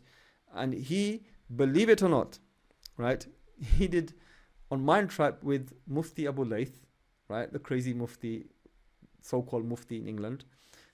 Mufti Abu Layth did a Mind Trap podcast with him, right? And it's quite an academic one. And he showcased his research. And him and his teacher Ghamdi Saab, him and his teacher Ghamdi came to the conclusion that there was only one way of reciting and writing the Quran, and everything else were the notes of the students. Subhanallah, yani you spent 20 years researching this and you came to a wrong conclusion. And for a moment I actually believed it until I did my own research, and I'm like, oh my God. So either you wanted to cap it to be safe as a Muslim, you saw some inconsistencies in the evidence and you just capped it and said, no, this is the Quran we have and this is it. But then Orientalists who study this subject are going to give you more evidence, and then how are you going to counter that? So you have to master this science. So one person who did it very well, his part 2 video is not there. He's at Zaytuna. He's that Iranian guy. He's very good with Christians as well. His Hebrew is awesome. And the way he debates a Christian is far greater, like academically, than anybody else you're going to see. He's not the street language guy. He will use philosophical terms to describe the Trinity that you're just jaw's going to drop, right? You're not going to understand it. You're literally not going to understand it. He did with that blogging theology, on the preservation of the Quran. He went through some of these points, and then you understand some of it. There's a Orientalist called Shadi Nasser. Shadi Nasser, not Dr. Shadi from Arkview, who's famous at the moment in Canada. Not him. Dr. Shadi something. He's a professor, and he's Egyptian. He's Lebanese, right? I think he's probably an atheist. He's rubbished the qira'ah, literally rubbished the qira'ah, and he's very articulate. And the way you can see his presentations, he just goes through, he just joins the dots and everything, and he's just rubbished the qira'ah. And then he mocks it. And then this scholar, he goes, I will do a rebuttal against him, but still waiting, he hasn't done it yet. They will show you as part of their argument that people like Abdullah ibn Masud, and Abdullah ibn Masud is not a small guy. Abdullah ibn Masud is saying he believed that the muwaddatatain, I can't get this word out, the last 2 surahs of the Quran, Qul a'udhu bi rabbin nas, Qul a'udhu bi rabbil falaq, these 2 surahs, he believed them to be du'as only and not part of the Quran. I asked one of my teachers, I'm not going to give his name, and because he had not studied this subject, and he was a great sheikh, by the way, he said, so if he said that it's just a dua, it's fine. There's nothing wrong with that. Right? That's the answer he could give. Because isn't Fatiha dua? And I actually settled for that answer for a while until that scholar corrected me, and he said no, this is. He gave the logic behind it, right? And it's not what you think it is, right? There's a whole argument behind it, and Abdullah ibn Mas'ud didn't think it was just a dua. He knew it was a part of the Quran, and his statement meant something else. These are areas that Orientalists target Muslims. And it's not just built on this is a separate subject, this is a separate subject. They've lumped all of them together, right? So you don't have a Quran. Your Prophet, where is the proof he existed? Where is primary source material he existed? You don't have it. Mecca. Oh, so Mecca was a city. Show us the trade. Show us the name of Mecca in any ancient manuscript. Doesn't exist. What does exist is a similar name, but there's nothing clear. Mecca, city of mother of all cities, Qura, and all of these names, they don't exist. So it's a sophisticated argument, and Muslims in the West should really be studying this if you're going to rebut, or at the very least, if you've come across this argument, educate yourself on it. You know, you don't have to study this because you're not going to rebut anybody else. But if you hear an argument and you're thinking, you know what, there's a problem with the Quran now. The Sabatul Ahruf, there's a problem with it. My iman is getting weak. Many people's iman got weak.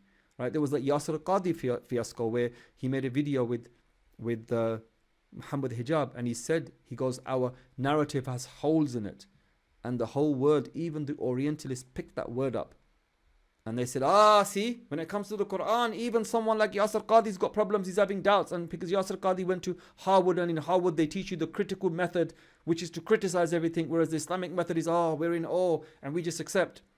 But Yasir Qadi corrected himself afterwards, and he said, I actually meant something else. Right? But the whole word latched on to his first meaning. Even Muhammad Hijab said, he will be revoked. Right? I don't know if there's any revocation video that Muhammad Hijab did or anything, but the point is that these arguments go together. So this threw many Muslims off. So then study. Nobody wants to do that. And then to all the Muslims out there who are wasting time on YouTube making videos, rebuttal videos, please put your mind and develop some literature that can teach this. Develop courses, write books, or do even YouTube series rebutting all of these kind of things. We need more of this. So anyway, this is my little rant. So okay, so this is what I mentioned, Imrul Qais. So at one point, Tarim is the name of the island, right? Aitob is the name that the in Romans gave, which for me is hard to pronounce, so I just call it Tarim. Amokesis. So this is Amokesis is the Latinized name of Imrul Qais, a leader from the Kinda tribe previously aligned with the Sassanids. Byzantium expelled the Persian tax officials and instead confirmed Imrul Qais in his role, granted him the title of tribal governor. He was empowered to levy custom taxes on merchants passing through the island. So here is proof that there was maritime trade. This maneuver restored Byzantium economic control over the straits, one of the first steps towards creating a semi-independent maritime trade presence in the region. By the mid-6th century, the Arabian sea trade system was split between the Persian Gulf, fully controlled by the Sassanids and their buffer states, and the Red Sea and Abyssinian coast, which were aligned with Byzantium through earlier alliances. The key Persian ports, okay, this is just a repeat. Then we had a trade crisis. By the 6th century, Byzantium had lost all of those ports and trade routes, right? The Silk Road, impossible. The Indian Ocean maritime trade routes, impossible. And the Red Sea were all under the control of the Persians and the Himyarite Yemen. So when all of a sudden Persia ends up controlling Yemen, naturally that route is going to be controlled by the Persians, right? So now no longer is that route feasible for the Romans. So has trade gone back towards land now? The Persian-Byzantium War worsened this crisis, forcing Byzantium to search for a new trade route and new alliances. Abyssinia became Byzantium's key partner, especially after it had occupied Yemen, seized the incense trade route, and controlled the port chain from Makkah to Adulis.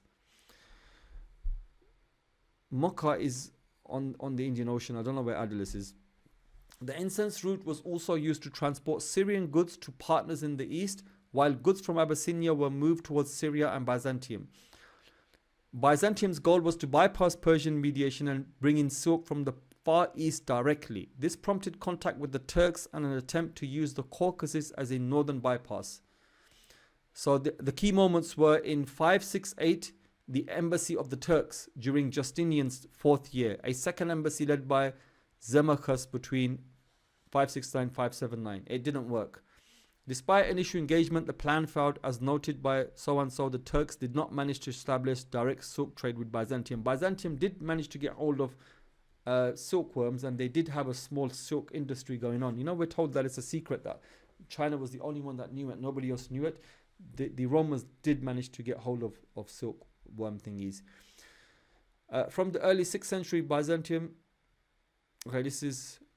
Right, so in the middle part, right, so we looked at the islands, we know this. Then there were islands in the Indian Ocean. So the island of Socotra, I mentioned these islands. Even today, they're not Arabs. They look Indian type, and the language is not an Arabic language. And you can YouTube it. They're speaking some language that is not Arab. I showcase this to you lot. And the early Arabs even wrote that they speak a barbarian language, especially when we looked at languages. So they managed to control the island for a while. They managed to gain them as an alliance, but it was a fragile network. The island of Socotra, further out in the Indian Ocean, hosted Syrian monks, Greek-speaking Christian merchants, and served as a stopover for ships from Ceylon, India, and East Africa. I think we covered this before, how one particular guy, he was something the Indian. He went and gave them Christianity. We covered this in our lesson of religion. So what about the ideological war? As noted by Theodorus of Cyrus, Abyssinia was seen as almost a vassal of Byzantium. Byzantium had used its long-tested ideological weapon, Christianity, to solidify this alliance. After several failed attempts in the 3rd and 4th centuries, Byzantium finally established firm religious and political ties with Aksum in the early 6th century.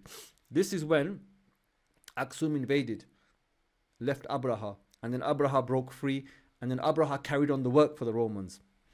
This ideological alliance allowed Byzantium to spread Chalcedonian Christianity, station monks, clergy, and imperial emissaries, and promote shared communal interests under the cloak of spiritual fraternity.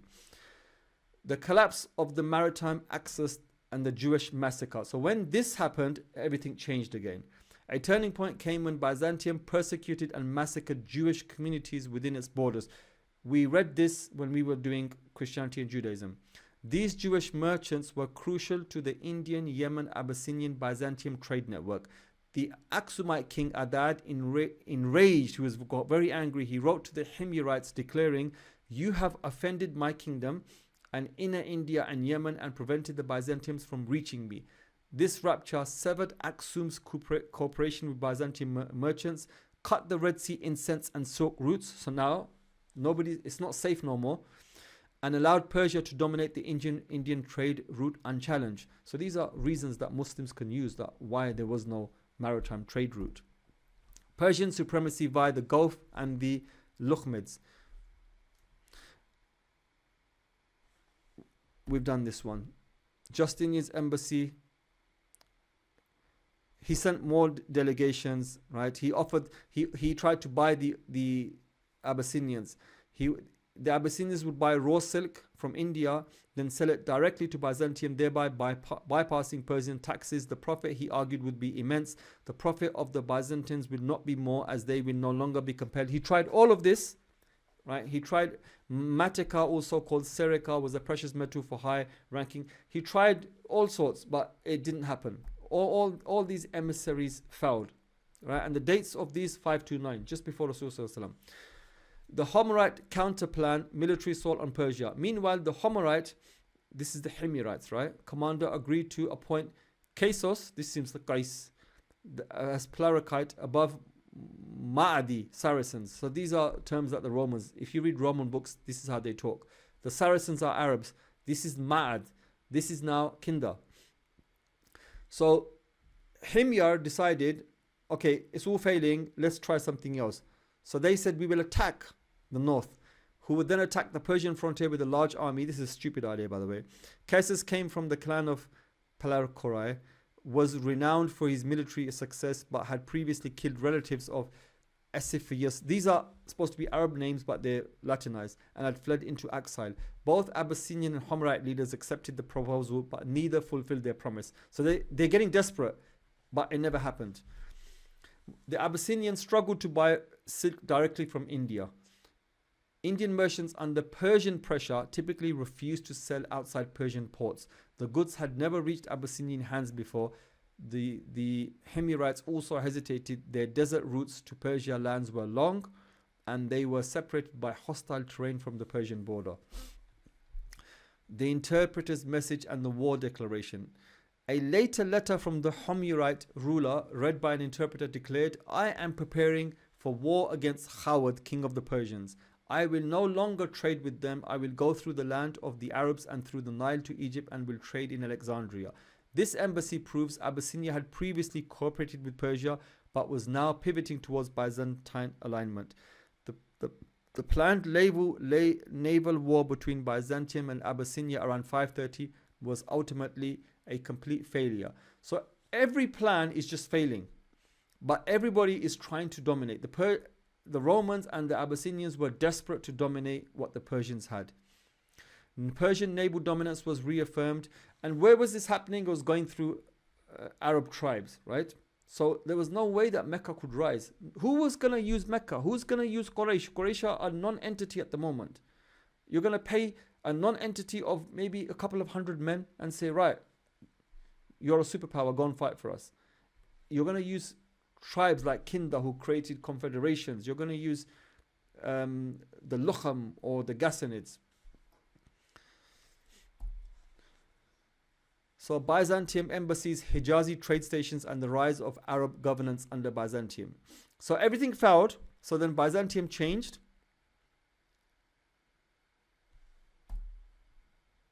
So then the Byzantiums went internal. So they went to Didan and Al-Ula. These are trading settlements in the north. We showed you a lot of pictures on these.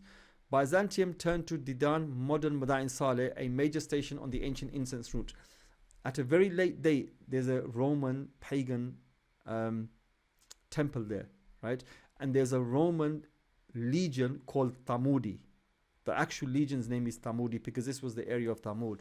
Located 800 kilometers south of Busra near Al-Ula, it was part of the southern trade frontier. Greek inscriptions confirm Byzantine military presence there in the 6th century. Under Justinian, he declared himself a vassal. Okay, was officially confirmed as Patriarch of the Palestinian Arabs by the emperor. Okay, so this is new. Abu Qarib, I didn't know this. Abu Qarib was confirmed as a Plikos of the Palestinian Arabs by the emperor. Byzantine embassies to Kinda. So these are some embassies. So 502 they tried, 528 they tried, 529 they tried, 530 they tried. All of them failed. Then let's have a look at the Ghassānids. So the Ghassanid Confederation, guardians of the northern frontier. They played a vital route. They controlled the route into Syria. This is the route that the Qurayshis had to go through. Provincia Arabia, territory between Hawran and Balqa. Right, Balqa is in Syria. Damascus, Hims, which is Homs, Palmyra, Tadmor, Heliopis, Baalbek. Baalbek is Lebanon, and Ayla, Aqaba, and Dumatul Jaldan. Dumatul Jaldan sits between Lakhmid and Ghassan, right in the middle. These regions formed Byzantium's eastern backbone. So all of this was controlled by the Ghassānids,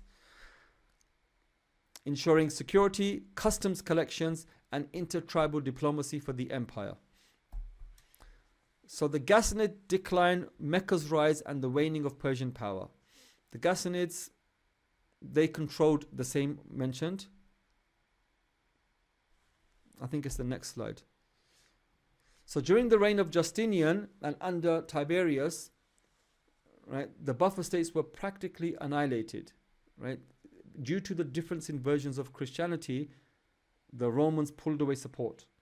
And on the other side, the Lakhmids, due to distrust, they were completely wiped out, right? So as a result, right, although the Ghassānids never held control over Tihama or Hijaz, right?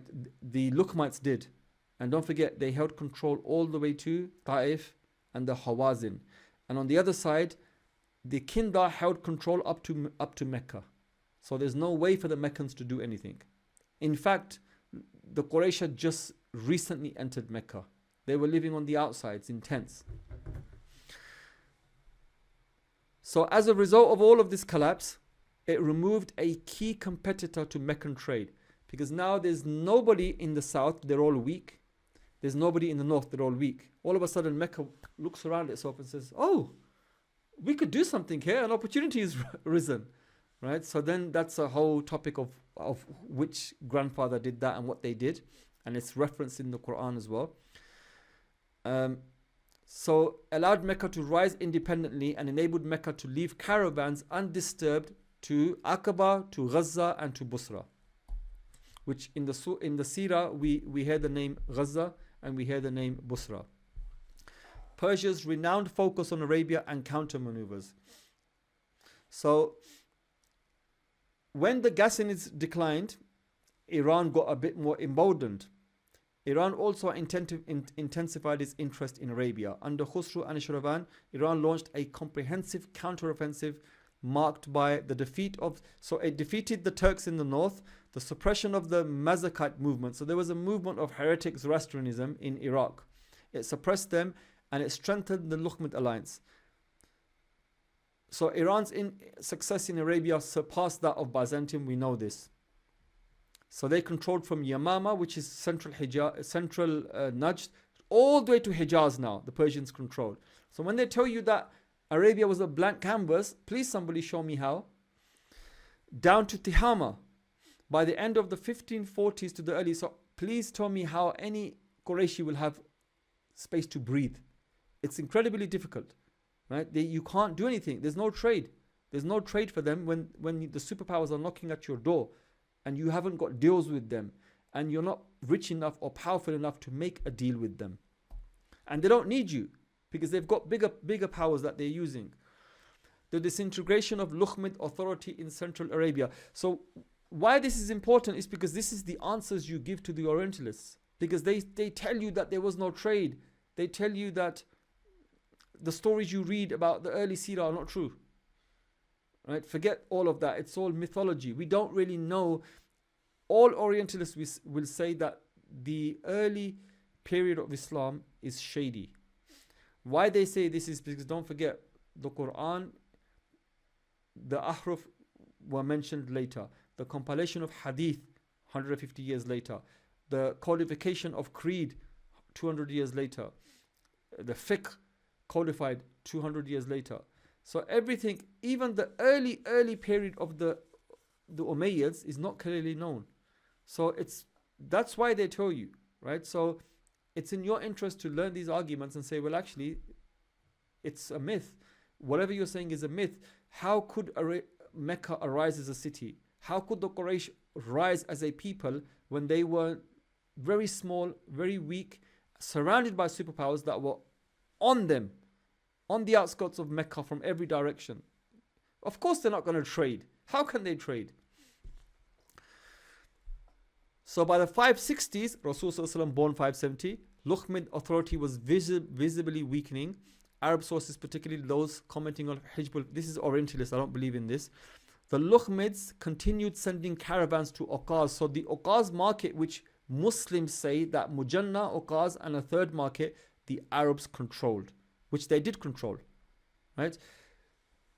But at that time, the Lakhmids controlled it, right? So the Lakhmids way up in Iraq are controlling a market just outside Mecca, but could only do so with the protection of the Hawazin tribe. So the Hawazin were in league with the Lakhmids, and that's why you get the great playoff between the Hawazin, the Bani Thaqif, and Quraysh, right? And this is the reason why when Abyssinia, when Abraha came down with his elephant, he went to Taif first, and they were just so happy. They said, yeah, we'll show you that way. Mecca's that way, because they were rivals. The Lakhmids had lost autonomous influence and were now reliant on local Arab clans. especially Qais Ailan, a powerful tribal confederation in central Arabia. Persia's last hopes, the case for Banu Hanifa and the Tamim. Around 575, Persian strategy focused on maintaining a foothold in Yamama. The Persians made another king, right? So forget the Lakhmids now. They're trying to go into the interior by themselves, and they crowned somebody else, Hawdab bin Ali al-Hanafi, as a local ruler of Yamama. His legitimacy was weak because the Lakhmids had collapsed and no support structures remained to stabilize the region. Arab sources report that Persian interests soon narrowed to punitive raids. So the Persians couldn't do anything in internal Arabia now. One such retaliation targeted the Tamim tribe, who had plundered Persian caravans coming from Yemen via the overland incense route. Significantly, the Persians did not strike Tamim in their homeland, but instead attacked them at Al-Mushakkar in Bahrain. Mushakkar is another market, I think. A distant region along the Persian coastline, a sign of Persia's logistical limits. The collapse of Persian influence and the rise of Mecca in late 6th century. So in the last 2 decades of the 6th century, even though Persia still occupied Yemen, its influence in North Arabia had completely ceased. Under Hormizd the 4th, 578-590, Persia was weakened by internal revolts and external pressure from the Turks, the Khazars, and even the Byzantines. The Khazars, I didn't know that they were in that region. The Khazars are a tribe of Turkic people in Central Asia that became Jewish overnight. The Christians were going this side, the Muslims were going this way, and the Khazars converted to Judaism to save themselves, because they realized that the Muslims are more close to the Jews and the Christians are more close to the Jews, as opposed to the Christians to us or us to the Christians. And they became Jewish. When your tribal leader changes, you change. They later became the Ashkenazi Jewry of Europe.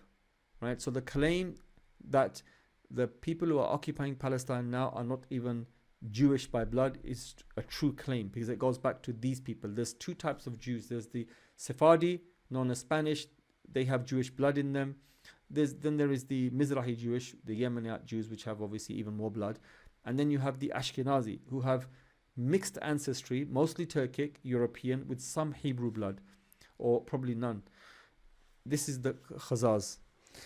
During the early reign of Khusru, Parvez, 596-8, Persia was locked in a civil war against Bahram Choban, a rebellious general, although the Byzantine Emperor Maurus helped Khusru regain the throne. So you're thinking, why would a Byzantine emperor help in a civil war? They want the guy to be weakened, right?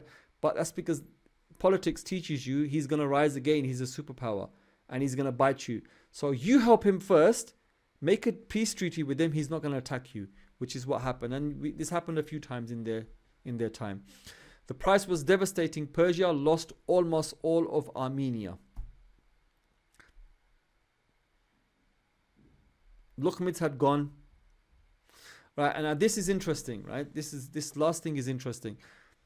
The final release of a free breath of Arabs from Persian domination, whether that be Lakhmid or Persian direct control, was this battle here. There was a battle called Dhuqar. It's called the Battle of the Cow's Udder, where the milk comes from. Right? A strange name. Arab tribes got together and actually defeated Persia. This is the first time in Arabian history this had happened. Right? So let's have a look at this battle. So the Battle of the Camel's Udder. The Battle of Dhuqar, Yom Dhuqar, also known as the War of the Camel's Udder, was a pre-Islamic battle fought between Arab tribes and the Sasanian Empire in southern Iraq. The battle occurred after the death of Al-Nu'man III by the order of Khusru II. So Al-Nu'man III was the last Lakhmid king. He was killed, the Lakhmids disintegrated, the Arabs revolted, and they fragmented, but they managed to hold it together to make war with the Persians one last time, and they won, alhamdulillah. And this was a massive moment for the Arabs. The dating of the event is disputed. According to Muslim tradition, the battle took place in the year 623 or 624. Right, this is some referencing, and then there's some Orientalist references giving it 604, different dates. The Battle of Dhuqar is reported in many classical works of Arabic history and literature. The longest but not necessarily most representative version is Bishr ibn Marwan al-Asadi's Harb Bani Shayban Ma'a Khisra Anushariwan. For many generations, Arab tribes lived under the shadow of Persian imperial power. Some tribes, like the Lakhmids of Al-Hira, were Arab vassals of Persia, acting as a buffer between blah blah blah. But when Al-Nu'man ibn Mundhir, the last Lakhmid king, angered Khusru II, he was killed. And Persia tried to seize the weapons and treasures. So what happened is, the weapons and treasures were, the Lakhmites had their own Arab tribes that were working with them. They held on to the weapons. The Persians said, we want them back. And the Arabs said, hell no, we're not going to give you anything now. This is exactly what's happening now in Afghanistan, where the Americans left in haste and left billions of dollars worth of weapons, right? Now the Afghan army is flashing them around, and all of a sudden now the Americans want them back. And Afghanistan said, no, we're not going to give them back. Right, so this is what's happening there. But and you don't say no to Persia, right? Persia is like the USA. You don't say no to them. Nu'man had entrusted them to the Bakr al-Wa'il tribe. The Bakr refused to surrender them, so the Persians marched, and the Arabs for once did not scatter. The Persians, confident, well-armed, mounted, the world superpower, advanced into the heart of Arab tribal land. The tribes of Bakr. So you can imagine a superpower on one side and ragtag Arab armies on the other side. And the Arab armies must have been a few thousand, right? Against 10, 20,000 Persians, probably up to 10,000 or whatever. The tribes of Bakr ibn Wa'il, joined by Taghlib and other clans, gathered at Dhuqar. For the first time, Arab unity in defense emerged. They fought with knowledge of the land, ferocity, and with no illusions. It was freedom or death. And then it happened. The Arabs routed the Persians. The imperial army was defeated by Bedouin warriors with nothing but their horses' spears and thirst for vengeance. Why this war matters? It was the first major recorded Arab victory over the Persians ever. It became a symbol of Arab pride and unity, told in campfires and odes across the desert. The Prophet ﷺ, I didn't find the reference, or I tried my best, but I didn't find the reference. Rasul ﷺ is said to have praised it when told of it by companions, though the battle occurred before his mission began. This was supposedly, Rasul ﷺ said, Ibn Qutaybah and others reference this, this was the first time the Arabs defeated the Persians in a battle of open war. Legacy in Arab poetry and pride. Pre-Islamic and early Islamic poets often celebrated Dhuqar in their verses as a moment when the Arab spirit rose, not as fragmented tribes, but as one people. It is often seen as a spiritual prelude to the later rise of Islam, where tribes would once again unite, not for survival, but for truth. So then here's me thinking, if the Arabs made poetry, let's try poetry. But I didn't write this myself. I got AI to do it.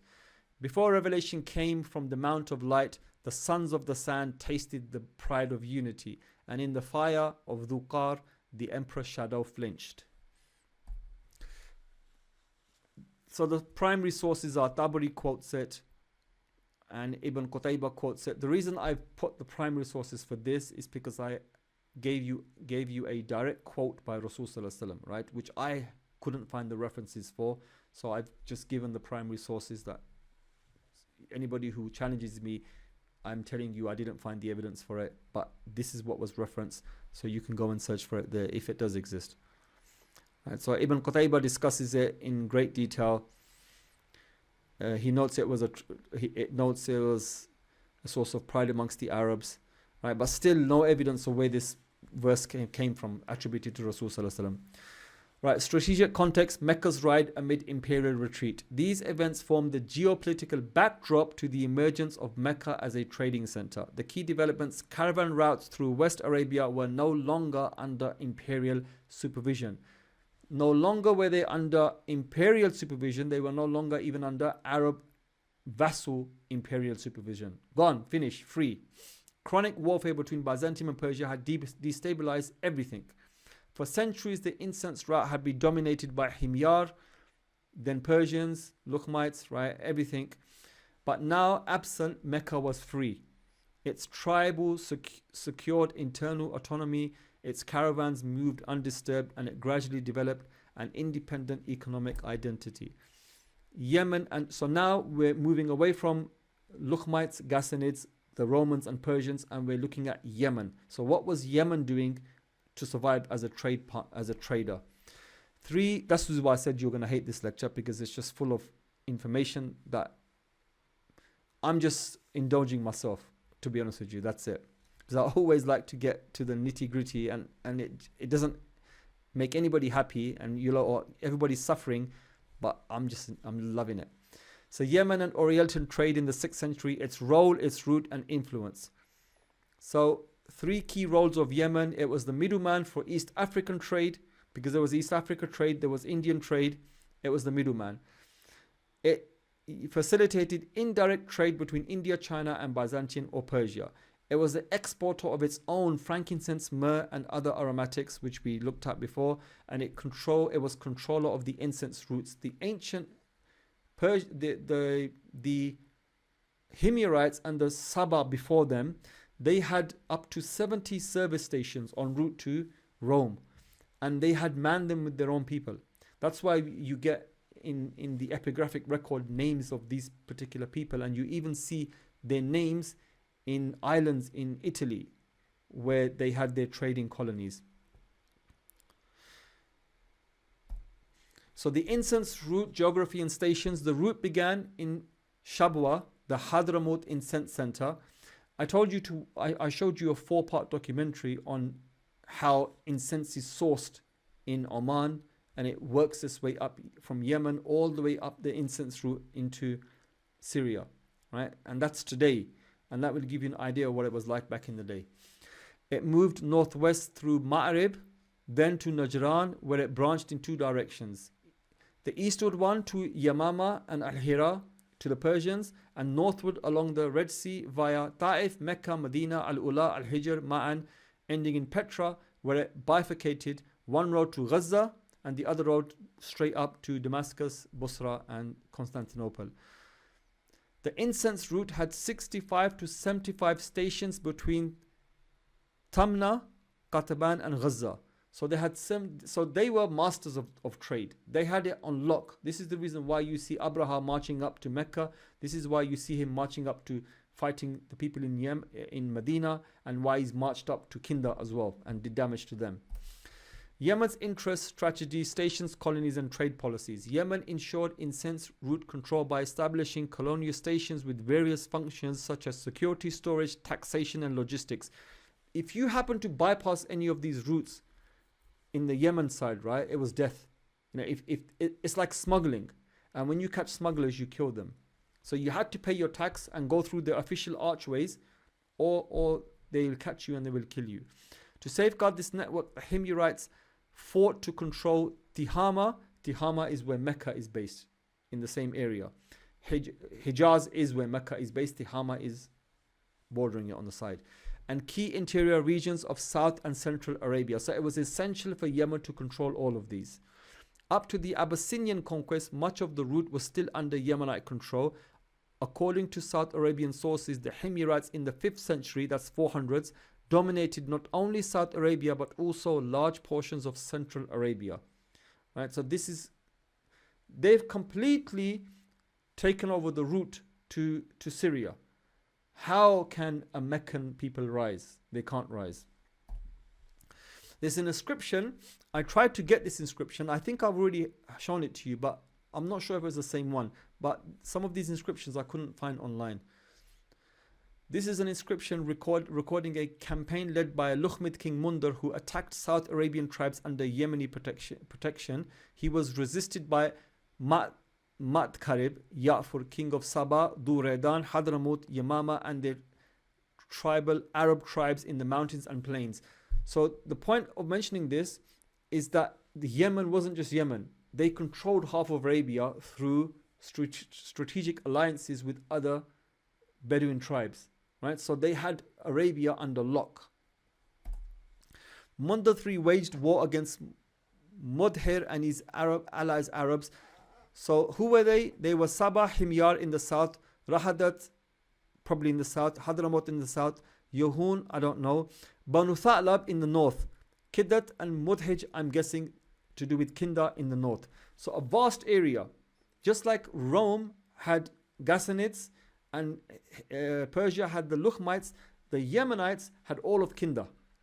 So when I show you the map, technically Mecca immobilized, unable to do anything, unable to trade, unable to do anything. The campaign ended with Mudhir making peace and paying tax, kharaj. The date, month of Dhul Qa'zan 631 in the Sabian calendar. So the Sabian calendar date converts different for our purposes here. This is the translation of the text. Mukarib, Yafar, king of Saba, Duraydan and Hadramaut and Yamama and of the Arabs in the mountains and on the plain ordered that this inscription be engraved and set up in Ma'in about what happened during the campaign of the plain of Qatar when they were called by the Arabs under their supremacy and war was waged against them by Mundir, and they led a campaign with their tribes, and then he lists the tribes, and with the battle with the Banu Tha'lab and Mundir made peace with payment of tax in the month. So they ended up winning and they ended up taking tax from the Persian vassal. So they must have been powerful, right?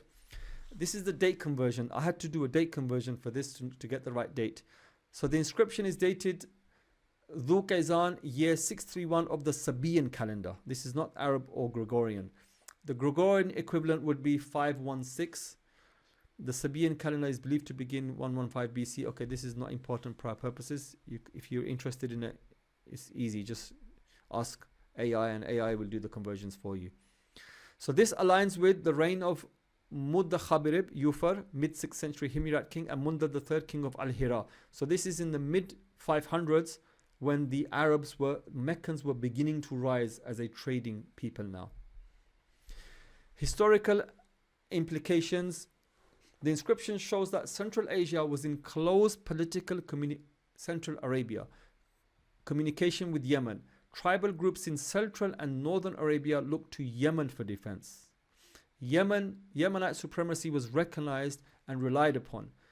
When you were studying Seerah and you're reading in the start of Seerah that Abraha waged war in Mecca, in Medina, in Yathrib, and it was they killed his son, right? One of the rulers, and he took 2 Jews back, and it was those Jews that ended up converting Yemen into a Jewish kingdom. So didn't you think, what was he doing in Yathrib fighting them? Right? They never tell you why he's there fighting them. They just tell you he's fighting them in the Seerah. But this is why he's fighting them, because it's all trade related. So he's willing to trek all the way up to Yathrib, which is very far in the north, to beat them up just to secure his interests. And he did that a few times. So the word Rawmauch in the text reflects a formal duty of protection. So it's alliances, right? So once one of your allies get targeted, you have to intervene. When Mundir attacked tribes, turned to Yemen and Yemen defending them as a patron. So Yemen is so powerful, it's in a position to do what the Persians and the Romans are doing. Arab sources confirm Yemen's influence over Central and Northern Arabia during the 5th and early 6th centuries. So now let's have a look a bit more detail of Yemeni influence. So the Arabs, all of them pledged allegiance. The word is Hambui something in Yemen, especially under threat by external forces like Al-Mundar, the Tubba and the Kaaba. Okay, so the Tubba dynasty, these are Abyssinian Yemenites, reportedly launched 3 attacks on the Kaaba. So we are in Seerah only told about 1 attack, but Arab sources mention 3 times the Kaaba was attacked, right? Again, how true these sources are is a matter of debate, but in Arab sources it's mentioned that 3 times the Kaaba was attacked. Al-Azraqi states these occurred during the time of the Khuza'a, predating Quraysh's dominance. These events show Yemen's attempted religious and political influence over Mecca. So the trade and pilgrimage connection. Mecca's strategic position on the incense route from Yemen to the Levant made it a religious and economic hub. Tubba's kings were also said to be the first to cover the Kaaba with cloth, linking Yemeni royalty to Meccan sanctity.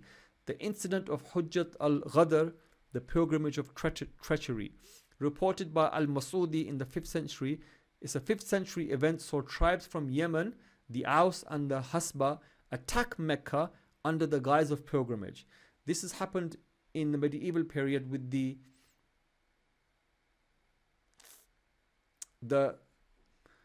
Karamatians. Not Karamiya. The Karamiya are a theological group that were exiled from Afghanistan and were sent to Syria, where they became a heretic group of, like we had, like you have the Jahmiya, Qadariya, Jabariya, the Mu'tazila. So the Karamiya were an actual group, not them. The Karmatians, I don't know the name in Arabic, it slips me. They attacked the Kaaba in the medieval period during the reign of the Abbasids, and we had one superpower here. We had I think I told you lot this before. So you had the Fatimi Caliph, superpower, and then you had the Baghdad Caliph, two caliphs, one Shia, one Sunni, and these guys came from Bahrain, massacred the Hujjaj, destroyed the well of Zamzam, destroyed the gates of the doors of the Kaaba, pillaged the Kaaba, took the black stone back to Bahrain and kept it for 22 years, and after 22 years they gave it back for a king's ransom by the Abbasids. The Abbasids were in no position to take it back, and they smashed it. So the black stone today is in many parts. It's not in one part. When you kiss it, you'll see parts. That's because this group of heretic Shia had they destroyed the black stone. They smashed the black stone. And the Fatimi Shia of these are the guys who Al-Fustat and Al-Qahira, they built it. Al-Azhar University was founded by them. They said, look, we got nothing to do with this. They're not part of us.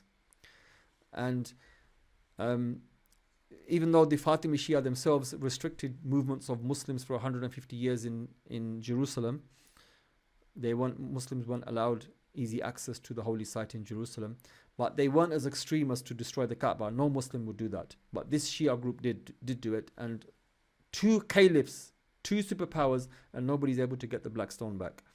So this is another incident, Hujjat al-Ghadr. Mas'udi reports it. This happened in the 1400s. Right? They attacked Mecca under the guise of pilgrimage, exactly what they did 1,000 years later. Not 1,000, probably 800-900 years later.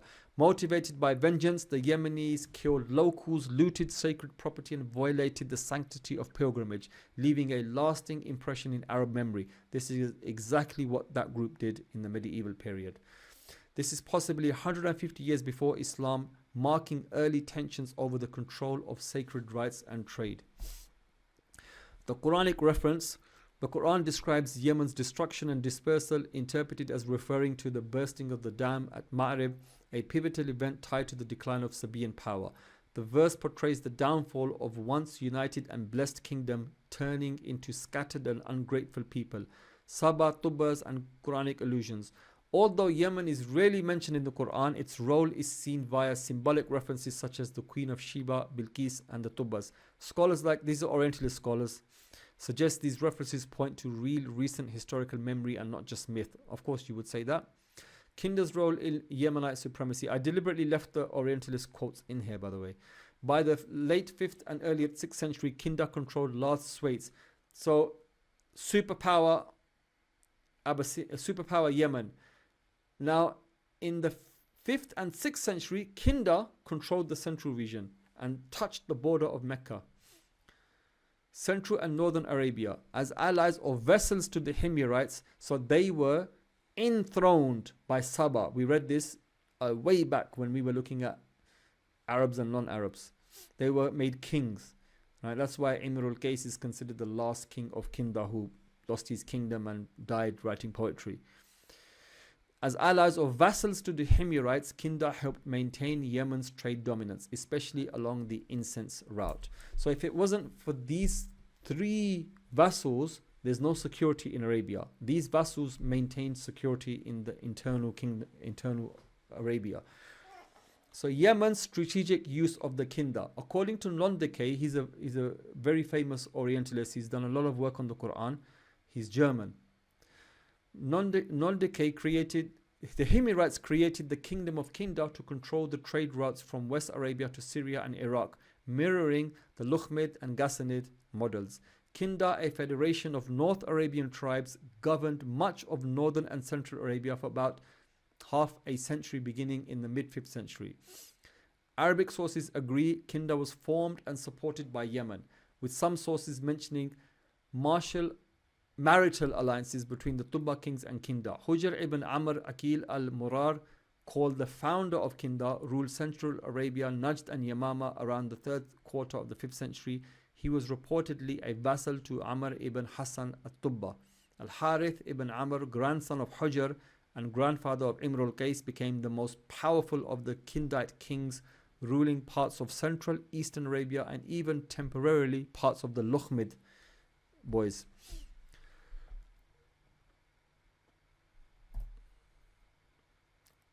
This is from Kitab al-Aghani, famous book of songs to do with the Arab history. And there's another one called Ayyam al-Arab. That's another good book if you want to read the Arabic sources. Hujr received the Asad and Ghatafan tribes. Shurabil was given Bakr, Banu Hanzala and Arub tribes, and Malik Karib governed Taghluk and Namr and Sa'ad ibn Zayd. The reason this is mentioned more in the Arab books is because this is Central Arab history now. So the Arabs have mentioned a lot of this. This federation was wide-reaching, and by the beginning of the 6th century, Kinda's territory stretched to the outskirts of Mecca. Religious authority in Mecca, in Al-Azraqi, he says that Kinda's sphere of influence extended into Mecca and its surroundings during the late 5th century. So during the late 5th century, the Quraysh, no, at that time, actually yes, this is the time when Quraysh first entered Mecca. In this period, Kinda performed one of Mecca's most important public religious functions, al-Nasi. So this is called intercalation. There's an ayah in the Quran, al-Nasi ziyadatun fil kufr. This is to do with intercalation. It's an increase in kufr, i.e. it's an increase in misguidance. This is when the Muslims would mess with the holy Muslims. The pre-Islamic Arabs would mess with the holy months. So the 4 months were sacred. The Arabs knew about them, and because they would want to fight, or they would want to trade, because trading was forbidden. These you will see it when we study Mecca and the Hajj. When they did Hajj, they imposed rules upon themselves that nobody else imposed. So trading wasn't allowed. They had certain markets, they had certain times for trade. Now that would mess with their daily life. So they would just flip a month around. So they would mess around with the Islamic holy months. And to do this, they needed somebody who kept a record of the months. Right? No normal person can do this. He needs to know a bit of maths. He needs to know a bit of astronomy. And they were known as, they had names. I forgot the name, it evades me. So the Kinda would perform this in Mecca. So this means that they had leverage over everybody, because they're officially telling all of the Arabs in all of Arabia now, we've changed the month, so now you can trade, now you can fight. And then each month they would do the same thing, and they would have to correct it. Sometimes they'd make mistakes, so then your calendar becomes out of sync. And this is why Rasulullah in his last sermon, he said time has come round completely, and it's matched up to the way Allah created it. So the month actually aligned, because they had screwed up the calendar, that the months had just naturally aligned by the time of Rasulullah, and he said there's no more nasi, right? And then the ayah in the Quran, right? So no more intercalation. So Kinda was responsible for this. So the intercalation of months and determination of the time of pilgrimage, because that would determine the time of pilgrimage. So imagine you're messing with the holy month of Hajj, Dhul Hijjah. So you've changed Dhul Hijjah into another month, which is no longer holy, and now people are doing Hajj. That's how much control these guys had with messing with the calendar, which was tightly linked to the incense trade and Meccan ritual schedule. After Al-Harith ibn Amr's death in 528, Kinda's power began to fade, especially due to clashes with the Lakhmids and growing Byzantine encroachment. Despite internal conflicts and fragmentation, Kinda left a lasting imprint on pre-Islamic Arab political organization and on early Meccan ritual regulation. This is another complete subject to do with the pre-Islamic calendar. If you want to watch it, I've got a video I did on it years ago, right, on pre-Islamic calendar, and it's fascinating, right? And I hypothesized that the pre-Islamic Arabs used the Jewish calendar, because the Jewish have a lunar solar calendar, which means that they follow the lunar calendar, but they intercalate to keep the calendar in line with the seasons. So if you look at the early Arab months, Rabi al-Awwal, Rabi is spring, right? So spring is a time for rain, and it's just the name of them, Dhul Qa'dah, and it just shows you that the Arab calendar was fixed to the seasons deliberately by doing nasi, which makes life easier, right? You know, you can then farm, plant, and then your religious dates. So instead of a Hajj being in the middle of summer, you can have Hajj in the winter at a time when you have a famous market near Mecca. So you profit, right? This is what was going on. The Jews did the same thing, because they have religious festivals and it goes out of sync with their calendar, again the same reasons. So then they developed what's known as the Metonic cycle, which was intercalating a day every 3 months or something like this. And my hypothesis was that why reinvent the wheel? The Meccans, that the Jews were experts at this, the Jews were educated, they knew numbers, just follow their calendar. And it seemed like that's what the Arabs were doing. The Arabs were following the Jewish calendar. And then I show you the names, right? So the Jewish calendar developed in when they were in exile in Babylonia. So then I showed the linkages with the Babylonian names and then the Jewish names. Further proof that it was developed there. And I don't speak Hebrew, I don't speak those old languages, so I'm reciting the names. And then I learned afterwards through that scholar from Zaytuna who does speak Greek. Tishrei, he said. And I was saying Tishri, the month of Tishri. And it's pronounced in Hebrew as Tishrei or something like that. So I was like, oh my God, hope nobody catches me. But I blunder like this a lot, right? I mispronounce everything. I mispronounce. Half of my Arabic is mispronounced. So Kinda's, despite internal conflicts, okay, then this led to early regulation. So this is the Kinda. Just in case you forgot, this is Kinda, right? So look, it touches Mecca on the left-hand side. The tribe of Hawazin, of Kinana, comes under their sway. Mecca comes under their sway. Medina comes under their sway. Yathrib at that time. And all the way up to Lakhmid territory. Right? And who was controlling them? The Himyarites in the south. The Himyarites. So it makes sense that Mecca was unable to trade. Or Mecca was not a trading city. Mecca was not big in trade. Right? Because Mecca didn't have any strategic power. It was just an encampment. People would come to do Hajj. That was it. This is an inscription. Mamlakatu Kinda wa Qaryatul Faw. Qaryatul Faw, I showed you, was one of the early kingdoms, early cities. You could see it here, no? It's in the south, right? So it's from Najran. If you go to the right hand side, Qaryatul Faw sits there. This is an inscription. So you can recognize that writing straight away. You can see it's Musnad. That's Musnad script. And there's a guy standing there with a sword. And it's very primitively drawn. So his sword looks like he's stabbing himself. But that looks like he's got a sword girdle on. Long hair. And he's holding something in his hand. So look on the right. Don't look on the left. Just look on the right. This is a 3rd century BCE. 2/3 century. So we don't know how old this painting is. It's between 600-year time frame. Painting depicting a tower house from Qarit al-Faw, an ancient town settlement by the Kinda during their rule over Ma'ad tribes. Now, look on the left-hand side. This is Yemen today. Right? So the same buildings. Right? This is why I said that when you go, like, I didn't know Seerah like I know today.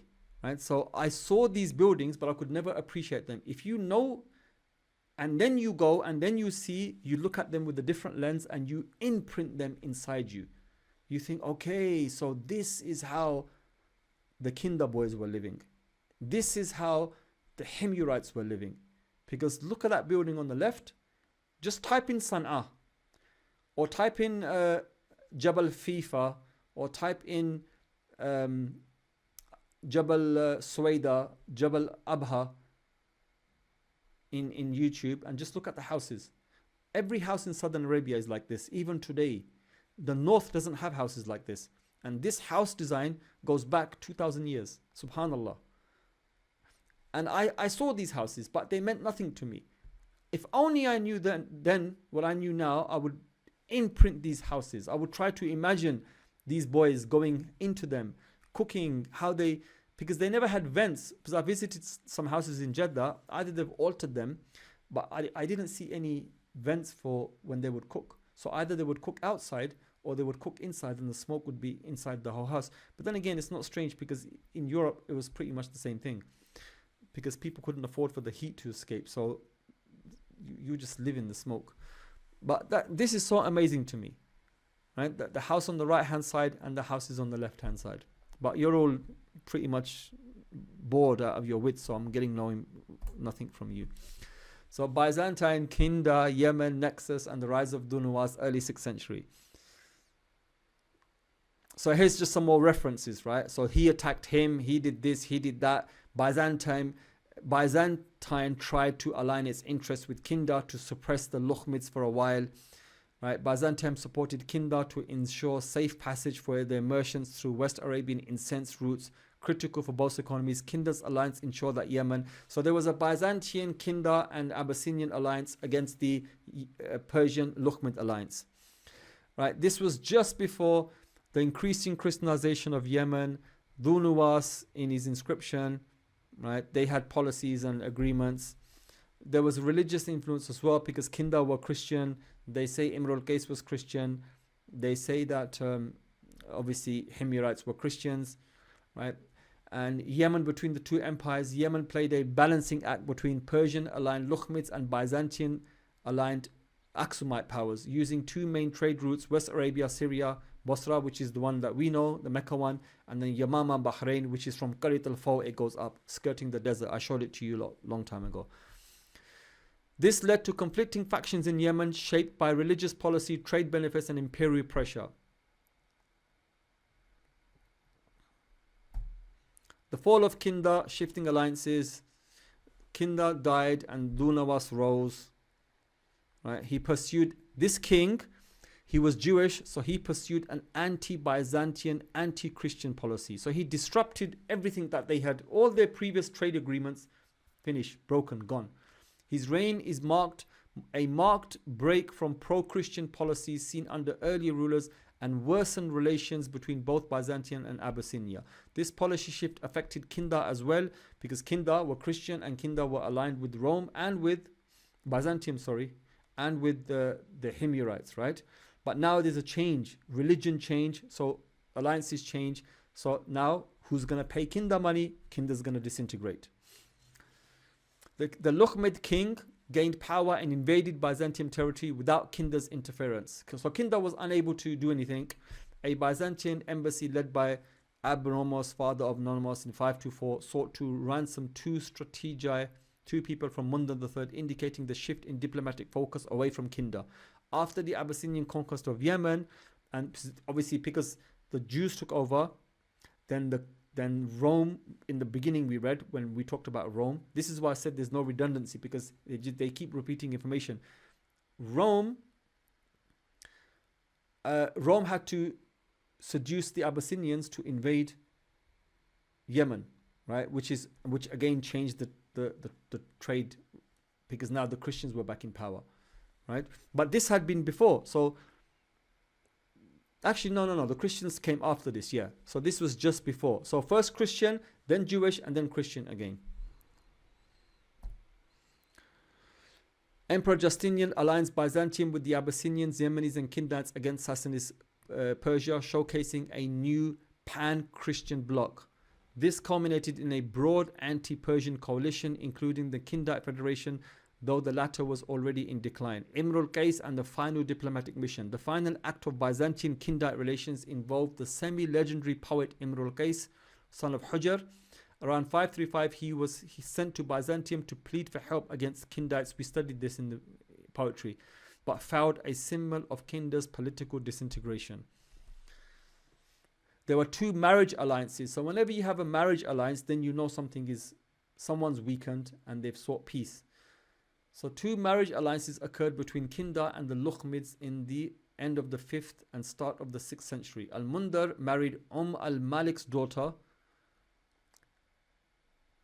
Amr ibn Hujr, and sister to Al-Harith ibn Amr of Kindar, and Mulda III married Hind, daughter of Al-Harith ibn Amr, and she became mother to Amr ibn Hind, a well-known Lakhmid king. These marriages reflect deep tribal integration, but also underscore Kindar's political dependence on regional powers. So the Arabs want to do their own stuff, but they're controlled by outside forces.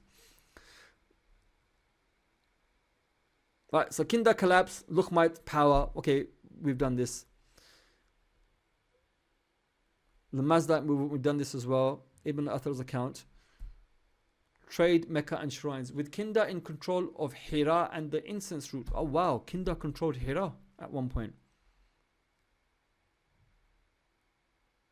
Wow, I missed this part. So the Mazdaqite movement, a radical Persian religious reform, weakened the Lakhmids. According to Arabic sources, Qubad, one of Persia, sided with Al-Harith, who accepted Mazdaq's doctrine. Qubad banished Munda III and installed Al-Harith as ruler of Hira. This marks a temporary Kindite ascendancy in the Persian buffer state. Al-Harith even gained part of Sawad. Sawad are known as the fertile black lands, the richest lands on earth. Baghdad is in the center of them. During this period, Kindar exercised control over the area surrounding Hira. Kindar became for a time the dominant Arab power in central and northern Arabia. With Kindar in control of Al-Hira and the incense route, they oversaw trade from Arabia to Syria and Iran. Wow, that means they controlled all trade in Arabia now. Mecca at this time was only a minor way station functioning as a seasonal pilgrimage site with little political or economic significance. The real power lay in controlling the incense trade and caravan networks. Here's another strategic realignment. I think we're going to bypass this because I'm tired as well now. Dunawas, he visited Medina, and you will get this. This is the story they mention in the Seerah at the start of the Seerah, right? But they don't explain it, right? The confused. Oh, okay, this is important actually. This is important. So Dunawas, Judaism, and the siege of Najran. So Najran was a Christian city, and Najran was very rich, right? So Dunawas, as part of his political game, the first thing he did is he seized Najran because the Jews of Medina, of Yathrib, had told him to do it. Don't forget, the Christians and Jews were massacring each other, right? And even outside, so the Romans were massacring the Jews, and then the Jews in Yemen were massacring the Christians, and then the Romans said to the Abyssinians, go and massacre the Jews now. So this was all happening in Arabia at the time, when they tell you that Arabia is just a blank slate. So assuming power, Dunawas severed ties with Byzantium. In return, he stopped and halted trade through Abyssinia. So no more trade, no more ties with Chalcedonian Christianity. Actually, they were Chalcedonian. This was a different church.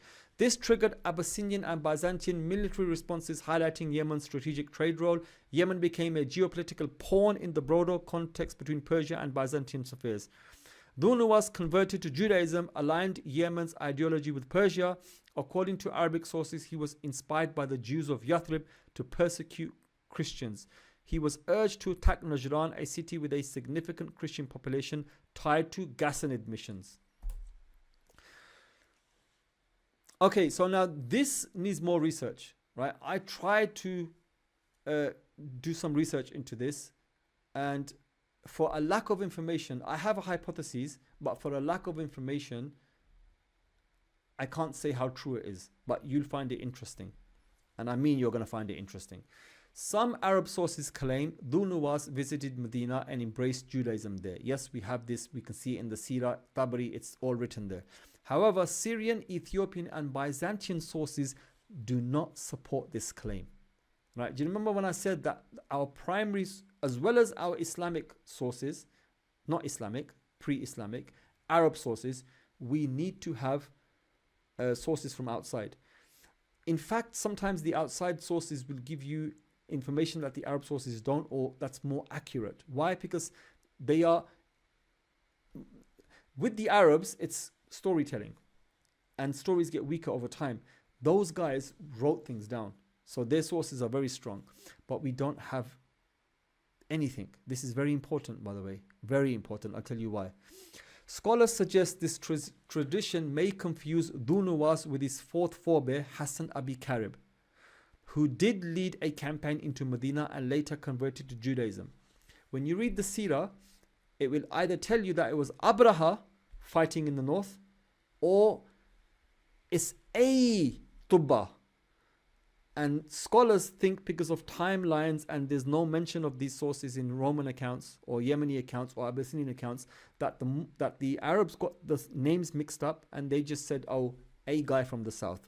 But it was 4 generations back. Why is this important? Because it ties in with Abraha's attack on Medina, on Mecca. Right? Because up to date, we haven't found any evidence for this. So now check this hypothesis now. It's very interesting. So it will come. Ghassanid role and Najran's Christianization. So the first historically recorded Ghassanid ruler, Al-Harith ibn Jabala, appears after 529. He was a known protector of Monophysite Christians. He's supported by Jacobus Baredius. The Christianization of Najran is linked to his influence, though the timeline in Arabic tradition is imprecise. Najran as a nexus of religion, politics, and trade. Dhu Nuwas' siege of Najran was not purely theological, it was rooted in religious rivalry, imperial politics, and trade control over Arabian routes. The Abyssinian invasions that followed were both a Christian response and commercial maneuver. All of this happened in 100-year time frame, by the way. All this madness is going on. So the Abyssinian retaliation and the battle for Najran, 517-520. Dhu Nuwas terminates Byzantine trade. Dhu Nuwas' policy struck direct blow to them. He said, he stuck his fingers up to them basically, which triggered the Abyssinian invasion. And this is the reference in the bottom, right? Abyssinia launched its first attack on Yemen. We know the story here. Dhu Nuwas' counterattack. Though initially defeated, Dhu Nuwas recaptured the capital Zafar, which had been seized by Abyssinians. He then launched attacks on pro-Byzantine and Abyssinian aligned territories, consolidating his power. After his military success, Dhu Nuwas targeted Najran, a city known for its Christian population, pro-Byzantine alignment, wealth, and commercial influence on the incense route. His campaign was as much political and economic as it was religious. Najran was a key station on the incense route from Hadramaut to Syria. It also served as a branching point towards Iraq, making it a hub for both Western and Eastern trade. These overlapping trade interests made Najran a zone of tension between competing empires. Right, don't want to repeat this. So then we have like evidences, between people visiting them. Najran had strong religious administrative links to Christian centers. Najran's wealth. There's a letter from Ma Yaqub of Sirug. He refers to Najran exports of good oil, excellent balsam, rare spices. Several sources highlight Najran's continuous ties with Syria. It was one of the wealthiest urban centers in pre-Islamic Arabia. Just sitting outside at the start of the desert, sitting outside Yemenite territory. So an example of the economic power is Ruham, the daughter, Ruhaima, daughter of Asma, lent. She gave 12,000 dinars to the Karib, Yafar. So his predecessor, she gave him 12,000 dinar. That's how rich this woman was of the city of Najran. So of course he was going to invade it as part of his anti-Christian anti-economic them Christians policy. So these are the evidences. Kitab al-Himyarain, edited by Moberg, the Martyrium. These are all the primary source evidences of this, by the way. Arfan Shahid is probably one of the only guys that's doing work in this area that I told you about. This is just the evidences for this particular thing. So Yemen's loss caused a rapid decline in Red Sea route. We've covered this before. And then the Christian, they tried again. The Byzantine ambassador again visited, reinforced diplomatic ties, support Abyssinians, and because it didn't happen, then they invaded. Yemenite resistance rose. Prelude to Abraha's independence. Following internal strife and Abyssinians weakening, the general Abraha eventually declared independence. This independence was accepted by the Negus, indicating shifting priorities and instability within Aksum. So the Negus had no choice but to accept. He couldn't send an army to topple because the Aksumite kingdom was again itself going through decline. So now you've got no Christian kingdom being supported by another Christian kingdom that's empowering a Christian kingdom, Yemen, right? A breakdown in the chain of power all the way, right? And the long-term repercussions is what? The rise of Meccan trade. So Abraha, right now, what did he do? When he came to power, what did he do? Imperial realignment and the struggle for Arabia. So the first thing Abraha did, which ties in with what I told you, pay attention to the Surah Fil part of it, right? So after the failed revolt of Yazid ibn Qabshat in 541, Yemen returned to Abyssinian control, but this control was in name only. Yemen, plagued by internal conflicts, was no longer a reliable or effective Byzantine ally. The once formidable Himyarite trading power had now become a fragmented, isolated province with declining regional sway. Obviously, internal fighting over a century had weakened it. The rise of Abraha and de facto independence. Abraha, originally an Abyssinian general, seized power in Yemen. Though nominally under the Negus, Abraha ruled independently. The Negus allowed this independence, likely due to Abyssinians' own weakening power and inability to project control over southern Arabia. Abyssinians' decline, the Nobada threat, and Siko's declaration. This is an internal thing. Abyssinia itself faced internal decline, including threats from neighboring nomadic Nubian tribes. Their king, Silko, declared himself king of the Nubada and of the Abyssinians, so they were unable to do anything for Yemen. Byzantium strategic shift. Justinian, upon becoming emperor, focused on reclaiming the Western Roman. So even now the Byzantians are focusing on northern Africa, right? So nobody is interfering with Abraha. Abraha has a free hand. Abraha can do what he wants. And the Persians rose. We touched upon it in other sections, how the Persians became very powerful in this time. Right, Persian entered its golden period. We mentioned it before a lot. Persia, power Persia. Right, and Persia exerted its influence in Arabia with the Lakhmids, creating Persian-aligned tribal buffer zone. There's an inscription of 506, Abraha's expedition. This is what, now we're back to what I was saying. The Sabian inscription, RY 506, dated 547. Prophet Muhammad was born in 570. Records Abraha's military expedition into Najd and Hijr. Now this is where it gets interesting, right? So this is the point I was talking about. If we are to believe that there's one expedition mentioned in the Seerah to Medina, then there's a second expedition mentioned to Mecca, then this is the third expedition, and this expedition we have an inscription for. We don't have any outside evidence for the other two expeditions. This is where it gets interesting now. So this inscription records Abraha's expedition to Najd and Hijr. He came to power. He went to punish those tribes because those tribes should have been working with him. They rebelled against him. Don't forget, Kinda was under the sway of the Yemenites, and sometimes tribes rebel and everything. It references a coalition of northern and central Arabian tribes and shows Abraha's ambition to reassert Yemenite Christian control inland. This was a clear attempt to rival local Persian influence. So although, even though Abraha was a Christian, Yemen had now fallen outside of effective Byzantium control because he broke away from the Abyssinians. His writings reveal a disillusionment with imperial reach and the quiet admission of Persian ascendancy in the reign. The bigger picture, Arabia's political realignment. By the 550s, Abraha was weakened and reduced to symbolic overlordship. Byzantium had turned westward, unable to manage distinct Arabian allies. Persia, through the Lakhmids, became the dominant power. These shifts created the political void. Now, the western seaboard is almost completely free. You only have the Lakhmids, who are sometimes with the Hawazin and with those tribes tax or as middle, using them as trade guys. But now Mecca is in a position that it's become free because everybody's become weak now. The shifts created religious fragmentation that would soon be filled by the emergence of Islam. Right, this is the expedition that I want you to pay attention to. This is the expedition he did up north. Right, this was his first supposed expedition. Right, Abraha promised, he goes, I'm going to launch raids into Persian territory. He did do it, but he only made one attempt and it failed and was aborted. But it doesn't give us a date. Right, the timing of Abraha's campaign, historical anchor point.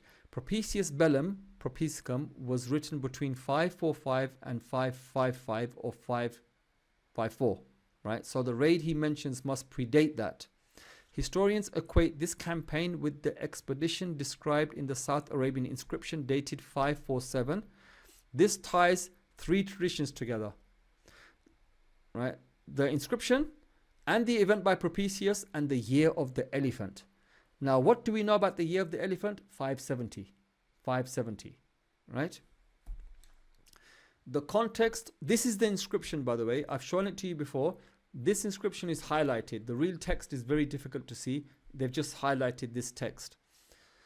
In this inscription, Abraha says, by the power of the merciful, Ar-Rahman, Rahmanam, remember this? Rahmanan. And Yamanat, and his Masih. So by the power of Allah, Ar-Rahman, and Jesus Christ.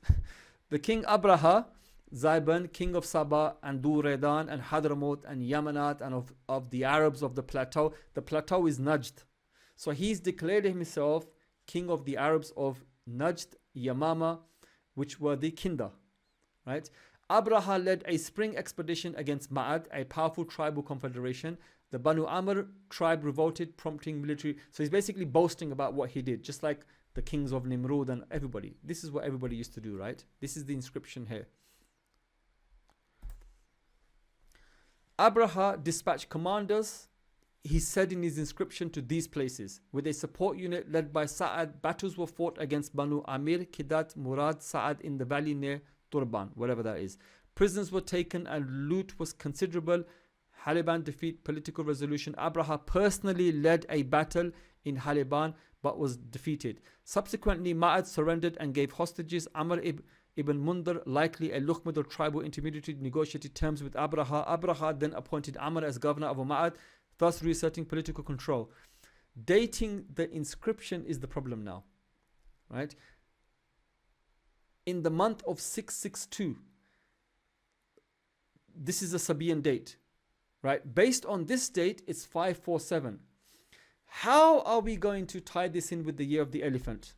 Let's see the forensic analysis now. So post RY 506 submission of Ma'ad, after the 547 campaign, Ma'ad came once again under Abraha's authority. We just read this. Fragmented reports and chronological ambiguity. Scholars note the lack of clarity and continuity between this expedition and the one later remembered in Mecca tradition. The campaign involving the elephants associated with the Prophet's birth is not clearly identified with this inscription in any early external source.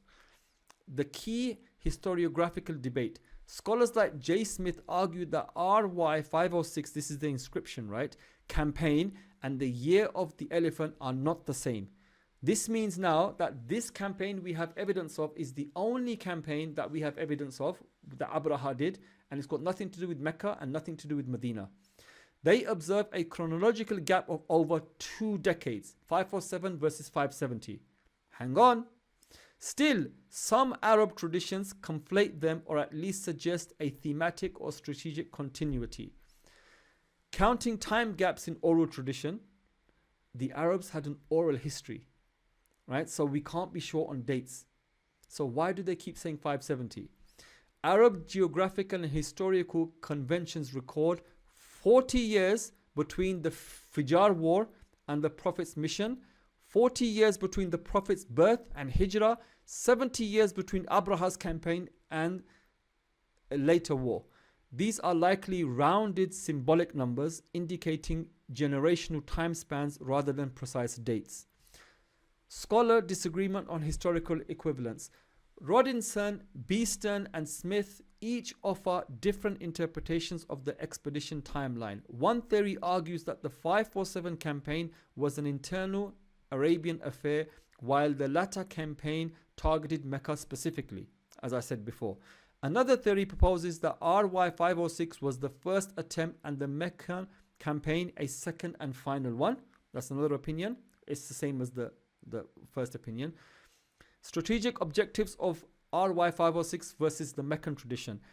RY 506 expedition clearly focused on Ma'ad and rebellious tribes. It involved hostage-taking, political appointments and conflict mediation. The Year of the Elephant campaign, however, is portrayed in Islamic tradition as a direct attempt to destroy the Kaaba. Reassessing RY 506 and the Year of the Elephant. Classical Arab reports of the Year of the Elephant, these are the Muqatil, it was 40 years before. So in Muqatil's account, 40 years before the Prophet's mission. Right, 40 years before the Prophet's mission puts RY 506 and the attack on Mecca at the same time. Muhammad al-Kalbi, it was 23 years before the birth of the Prophet. So the attack on Mecca was 23 years before the birth of the Prophet. Most reports agree the Prophet was born in the Year of the Elephant. So even though the majority opinion is that Rasul was born in 570, we have reports that say no, he wasn't. He was born. He was born. The attack was the Year of the Elephant didn't coincide with Prophet's birth. The Year of the Elephant coincided with 20 years before, or 25, or 30, or 40 years before. Right. So we have these in our books, just like we have the age of Aisha, just like we have the age of Khadija. They're disputed. Khadija was not 40. That's the popular opinion. Even Aisha, you can easily prove that she wasn't how young she was, and you can prove and you can easily disprove as well. Likewise, we learned many things in the Seerah, in our history. We learned that we have a wrong idea. Stories get passed down, and they just become common narrative.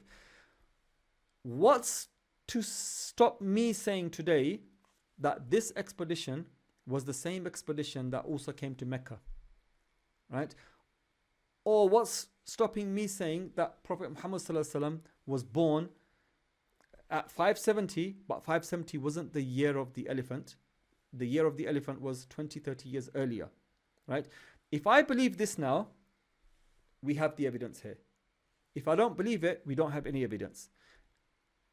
There's no outside evidence proving this. There's no inside evidence proving this. Abraha's own evidences prove to just one attack, which is this attack, right? So should we not be doing more research on this to add dates up and to see if this gives us a different birthday for Rasul Sallallahu Alaihi Wasallam?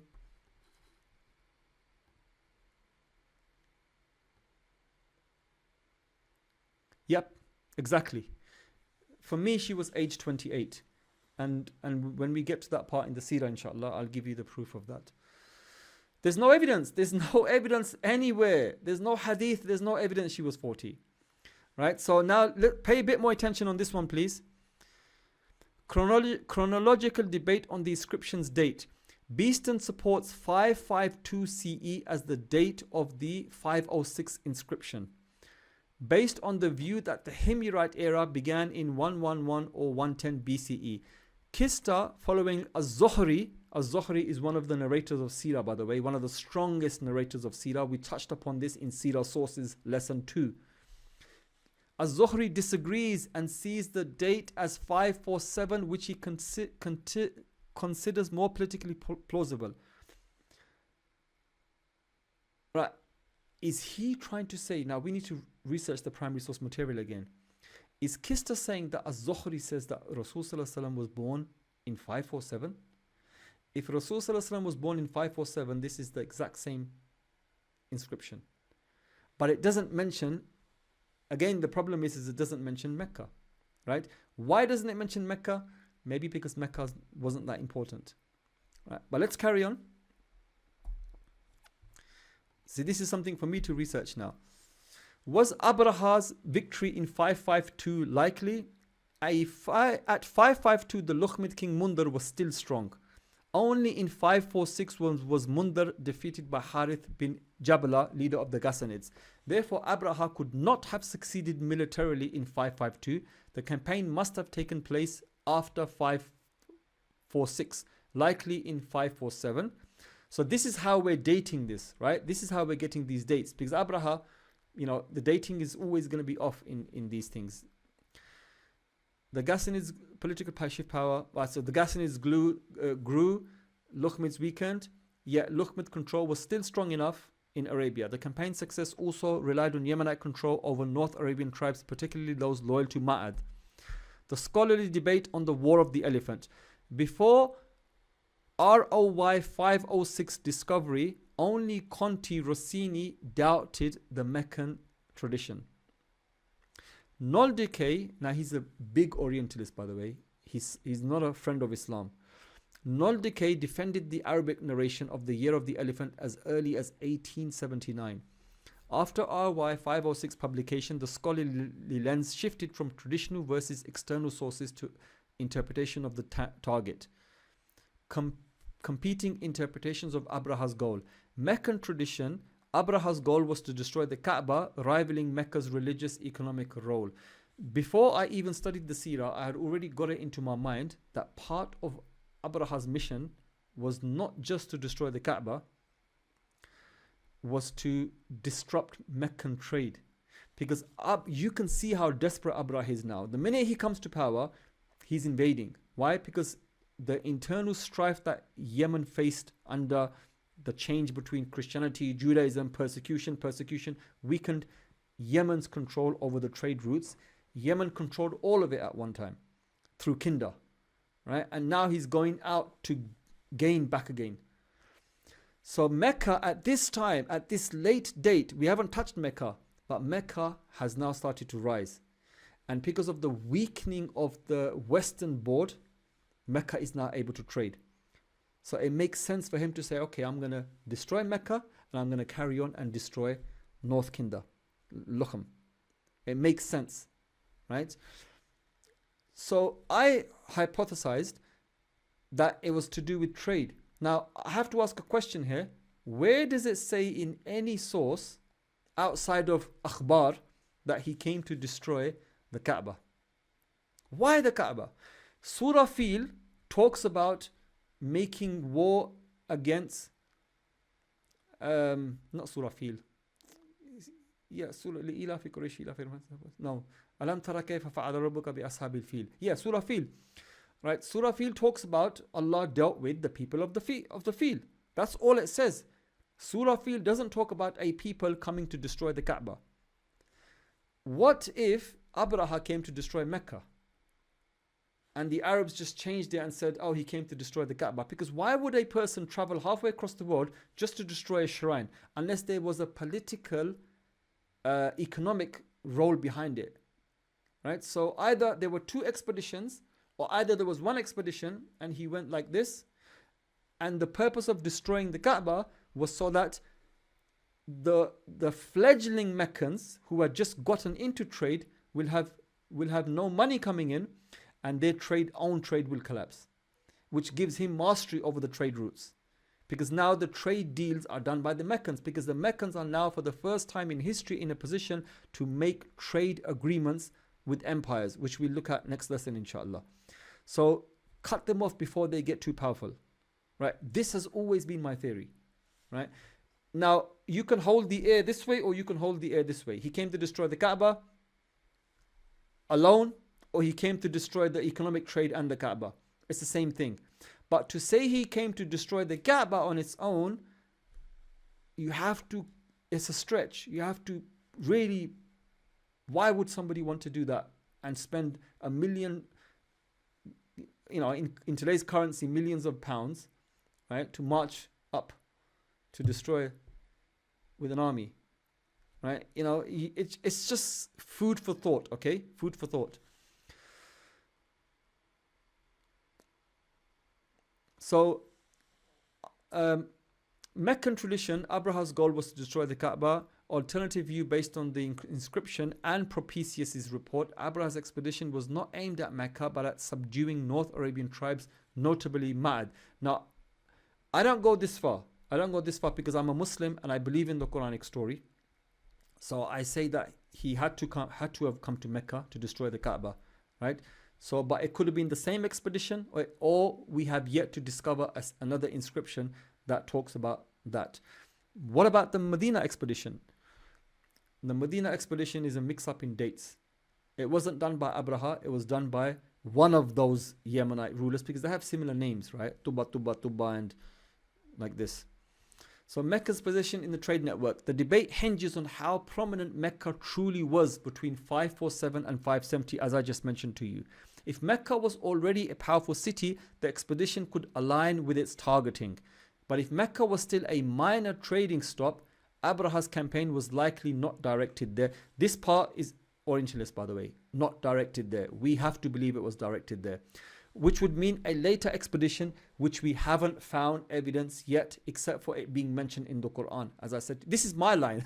This line is my added line, because I don't want to make you lot believe that, our view is just inscription. No, we're Muslims, so we believe in the Quran. Right. So now Mecca's marginal role and Yemen's decline. The war in Hijaz, Najd and Tihama. So he had a war in Najd, which was Mecca and Medina, which was known as Yathrib, and Najd and Tihama, right? RY 506 context, because RY 506 doesn't mention Mecca and it doesn't mention Yathrib.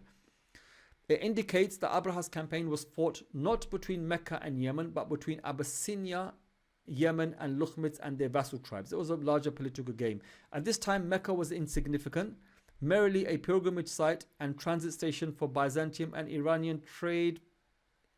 Possibly, it's hard to, it is, you can give evidence, yes, and you can give evidence Mecca was on the rise now as well.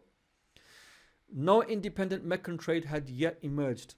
Right, what date is this? 540, 570. Nope, I don't buy this. And I'll show you next lesson why not. Scholarly debate on RY 506 and the War of the Elephant. Scholars disagreed. Most did not prioritize Meccan history. Two key arguments support the identification of Abraha's campaign with the War of the Elephant. The chronological order of Abraha, Yaksum and Masrak. So these are the two sons of Abraha, make a 570 expedition impossible, because just around that time the Iranians took over, the Persians took over. Only one expedition is mentioned in authentic South Arabian sources dated 547. Clarifying this timeline is vital to knowing when Yemen lost West Arabia and when the Lakhmids took over. So Orientalists aren't concerned with Mecca. They're just concerned with the economic history, right?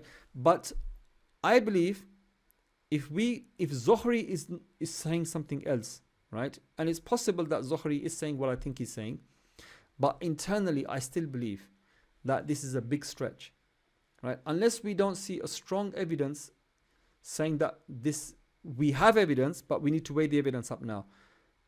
Saying that this was a, Prophet ﷺ was born 20 years or after this, 25 years after this, we need to check the evidences now. Now we need to check the evidences.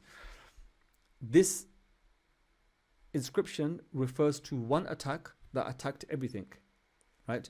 Or we are stretching it all and we're just, because we only found one inscription, we're just forcing it together, right? So the jury's out, but it's something to think about because we haven't found any other inscription yet.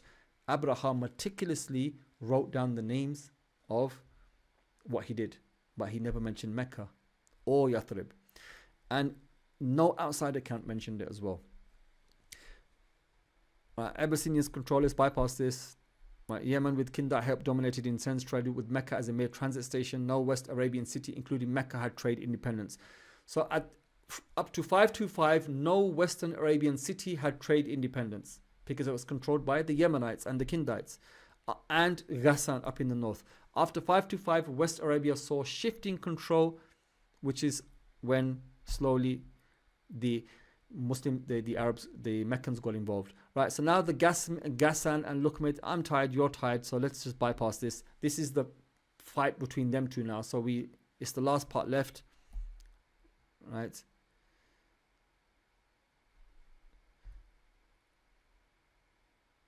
Absence of Ghassanid mentions in Arabic and non-Arabic sources regarding incest route trade implied limited involvement after 561 peace treaty. So again, this is the politics being played off between these two now, right? The final collapse of the Ghassanids, the final collapse of blah, blah, blah. These are the dates, right? 581, 582 versus... Okay, so this is me doing some more research now. Why? Because we're given a date here in the book I was reading of a complete collapse, and that some of the princes joined the Lakhmids, right? But then they fought the Muslims. So what's going on? So I did some more digging, and this is what I came out with. So the Ghassanid king Al-Harith bin Jabala, or his son, was the last to receive official Byzantium recognition. This was in 581, 583. Rasul was born 570. So now there's no support. So Ghassan is starting to get weaker, but it's still powerful. Their support was withdrawn due to tensions over religion. Don't forget, it's in the nature of Christ. Does Christ have a fully divine nature or a half human nature? This is the Monophysite and Chalcedonian Christianity. In 614 refers to the Persian invasion of Syria, Palestine, which sealed the fate of the Ghassanids. But the Ghassanids were weak now, and then they were attacked by the Persians. Whatever fragments of leadership remained were swept away by Sasanian military advance. Thus, the buffer state ceased to exist. But what about when the Muslims fought, even after that?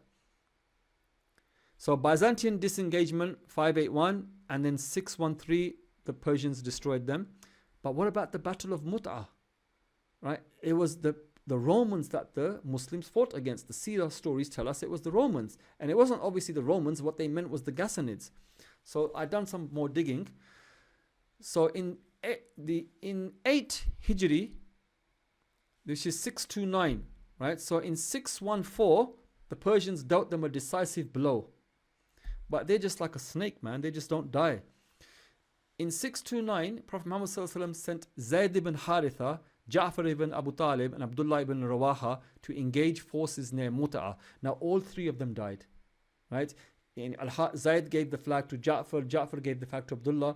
This was a terrible blow for the Muslims, and obviously you're going against a former superpower, right? Before, the Muslims were fighting fragmented tribes due to the fragmentation in Central Arabia. Kinda finish, Lukham finish, but the Ghassanids still managed to hold on to some power and some support. Even though they were completely finished for the last 20-30 years, they still held on to, by the skin of their teeth, Roman support. So the enemy, right, the Muslim army faced a combined force of Ghassanid troops still active as tribal groups, so they weren't completely destroyed. Possibly Roman auxiliaries or client commanders.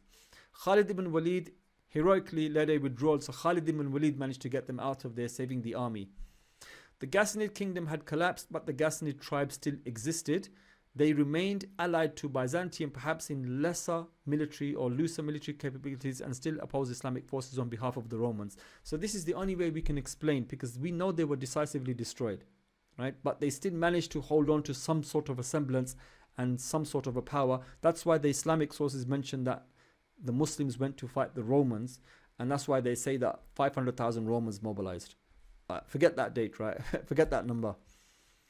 After the fall of the monarchy, Ghassanid clans survived and served in Byzantium border forces. There's evidence they continued to rule localities in Syria and Transjordan under Roman military command. Their final end as a military power came likely after the Muslim conquest of Syria in the 630s. So the Ghassanid state ended in 2 stages. Politically 581, militarily Eurasia in 613, but Ghassanid tribal presence and military roles persisted into the Prophet's time, explaining Mut'a and their involvement with Rome. Mut'a was likely against the remnants of the Ghassanid aristocracy still serving frontier allies of Byzantium. Right, Lakhmid, again, this is their politics now. This is their politics. Tabri's quotes, right? Tabri's getting involved here. Right, Tabri's got some information on inscription 506, by the way. Right, so now this is looking at this inscription from the side of the other side now, right? So 506 inscription, again, Persian trade dominance. Even if Tabri's narrative is questioned, 506 confirms Persian Lakhmid control. What does Tabri even say?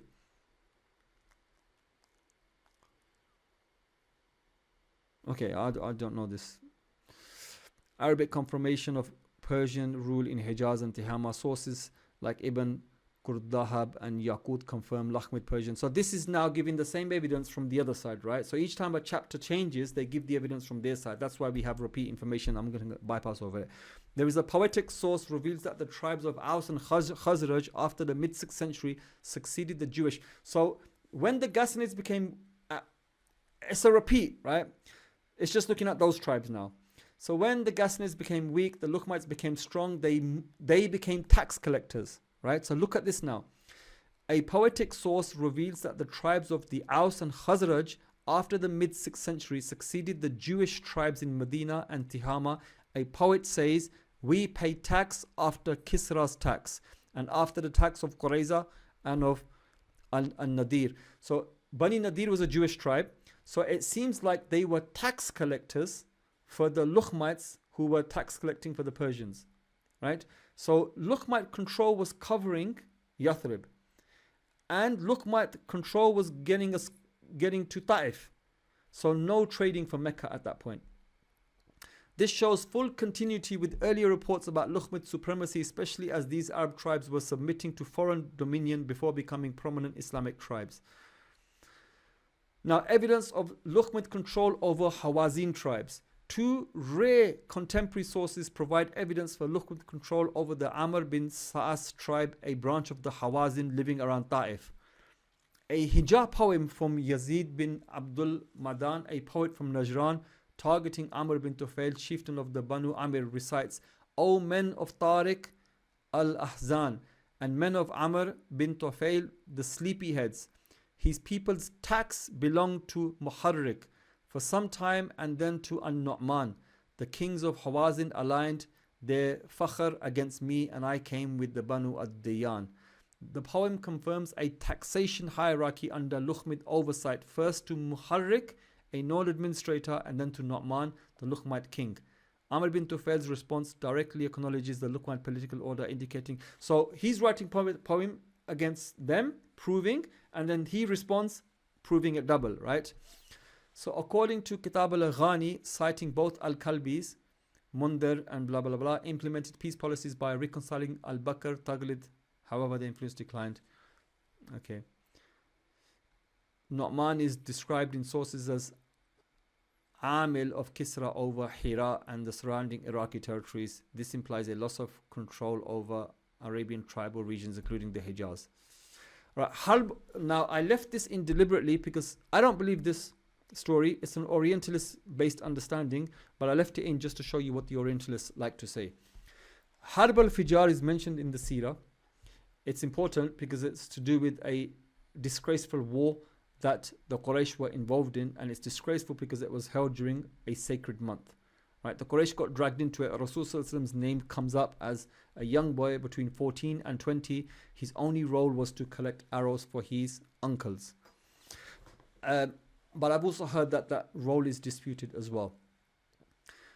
The Harb al-Fijar, war of sacrilege, which broke out at the start of Nu'man III's reign, represented a political realignment. It confirmed the decline of the Lakhmids. So this is now Oriental thinking, right?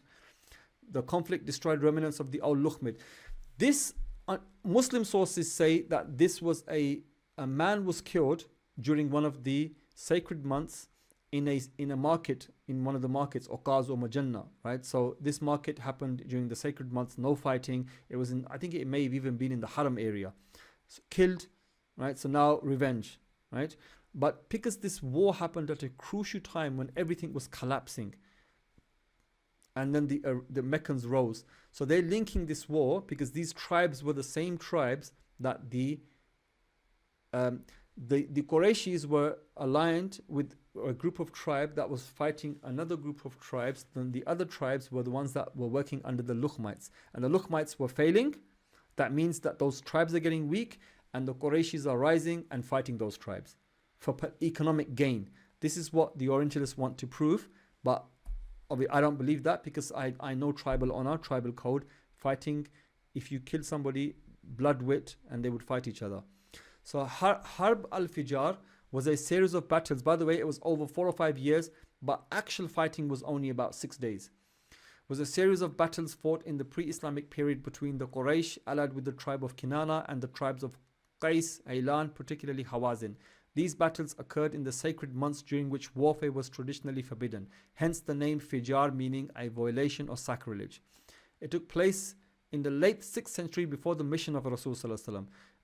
There were 4 separate episodes of the war occurring over several years. The Prophet ﷺ witnessed the war as a youth around the age of 15. He did not fight, but he helped his uncles by collecting arrows. The immediate trigger was the killing of a man from Bani Kinana by a man of Banu Amir ibn Sash during the market season of Waqas, which violated the sanctity of the sacred months. However, the deeper, see, this is Orientalist now. However, the deeper cause lay in the ongoing tribal rivalries and competition for influence, trade routes, and prestige in Arabian Peninsula. Maybe the killing was done because of this reason. We don't know, right? But I would like to think, keep it a bit romantic.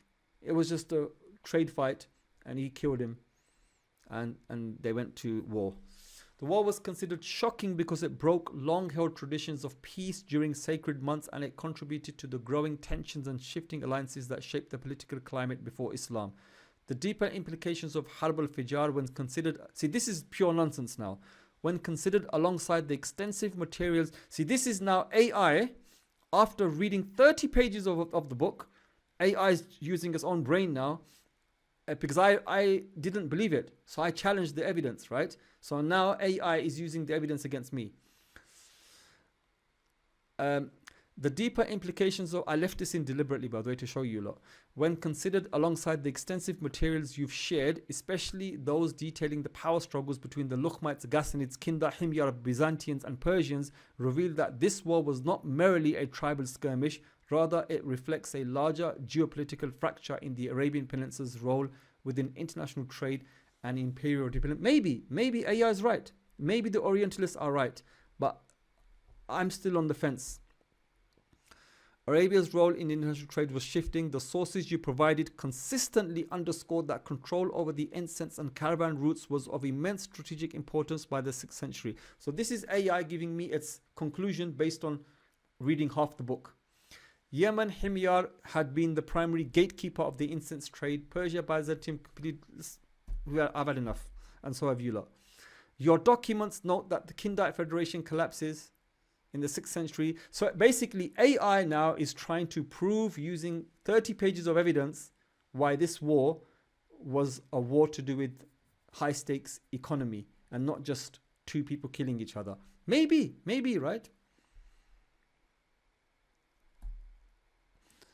And so not only does AI use my own sources against me, it tries to bring in Ibn Ishaq and Ibn Qalbi, right? But it does a poor job. Though the Prophet, peace be upon him, was young and did not fight, his presence on the battlefield with his uncles shows Quraysh's direct involvement, not as victims but as defenders of the growing status. Right. So as your sources show, by 570 Yemen had lost influence, the Lakhmids were in decline, Byzantium distrusted, Mecca was rising as a politically neutral but economically significant site. So this is the AI argument, right?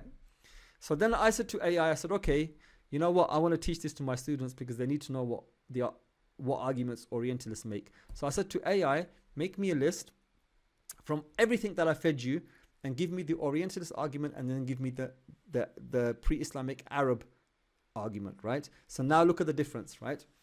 So the Orientalists claim Harb al-Fijar was a conflict over trade control and regional influence in Arabia, especially as Quraysh began to rise economically. Possible. Arab sources say Classical sources like Ibn Hisham and At-Tabari clearly state that the war began because of a specific killing during the sacred month, not trade rivalry. Orientalists claim the war represented a geopolitical shift after the fall of Kinda, Himyar and the Lakhmids. Quraysh filled the power vacuum. Arab sources respond, the sources describe Quraysh's involvement as a tribal loyalty to Kinana, not as a political takeover. There is no mention of Quraysh seeking to replace empires or fill a vacuum. Orientalists claim this was the beginning of Quraysh's dominance and their emergence as guardians of Meccan trade and pilgrimage. Arabian sources respond, while Quraysh did gain influence over time, this war was not cited as a cause. It was a minor conflict with limited engagement, only 6 days of actual fighting across several years. Orientalists claim the violation of the sacred months suggests desperation for political or economic control. Because what's happened now is AI has read half of the book for me, right? And it's seen the desperate situation. And it's joining the dots and it's saying this was one last desperate attempt, right? I don't buy this, so then I crafted this argument. The Arabic sources respond, the violation is seen by classical authors as a moral and religious breach, not a calculated economic strategy. The name Fijar itself reflects the dishonor of fighting in the sacred month, not trade anxiety. Orientalists claim Halb al-Fijar mirrored broader imperial collapse and tribal realignment. Arab source response, there is no evidence in Arabic historical texts linking the war to the fall of the Lakhmids or Ghassānids. It is treated as an isolated tribal episode, not part of a grand particular narrative. Okay, one last thing before we end this. Collapse of Kinda. I just want to give you the dates now, right? Just the dates. Kinda collapsed around 510-20, 540. Internal tribal fragmentation, military defeat at the hands of Bakr ibn Wa'il, loss of Persian support. The outcome, Kinda's central authority disintegrated. All of the middle part of Arabia is free now. Mecca is free now. Surviving members scattered into smaller tribes. Collapse of Bani Lakham, the Lakhmids, in 602, cause executed by the last king executed by Khusru, Persian distrust. Outcome, kingdom of Hira dissolved. Direct Persian rule imposed on Iraq. Frontier became unstable. The tribes are unruly now. Right? The date 602, after Rasul Sallallahu Alaihi Wasallam. The collapse of the Ghassanid rule. The collapse, we mentioned this before, right? 614, loss of Byzantium trust. Post 561 peace treaty. The Persian invasion of Byzantium in 613 totally destroyed them. The outcome, Ghassanid leadership fragmented. Some princes reportedly fled or joined Persia. Tribal presence continued, but statehood ended. So they're tribes now. Tribes are not united. They fight each other. Collapse of Himyar, Yemen, Jewish rule by Persian occupation. Stage 1, 525. This is the first part. Stage 2, 570. Persians defeated Aksumites. By 580, Yemen became a Persian satrapy. Totally neutralized. Finally, meanwhile, all of this madness is going on in Arabia. Something else is happening. All right, now we're moving into the nicer part, right? So now I want somebody to read, right? Can we have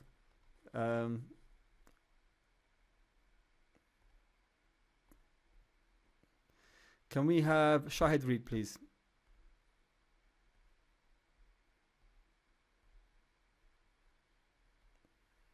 Meanwhile, in the background of all this geopolitical economic drama, a woman in a very small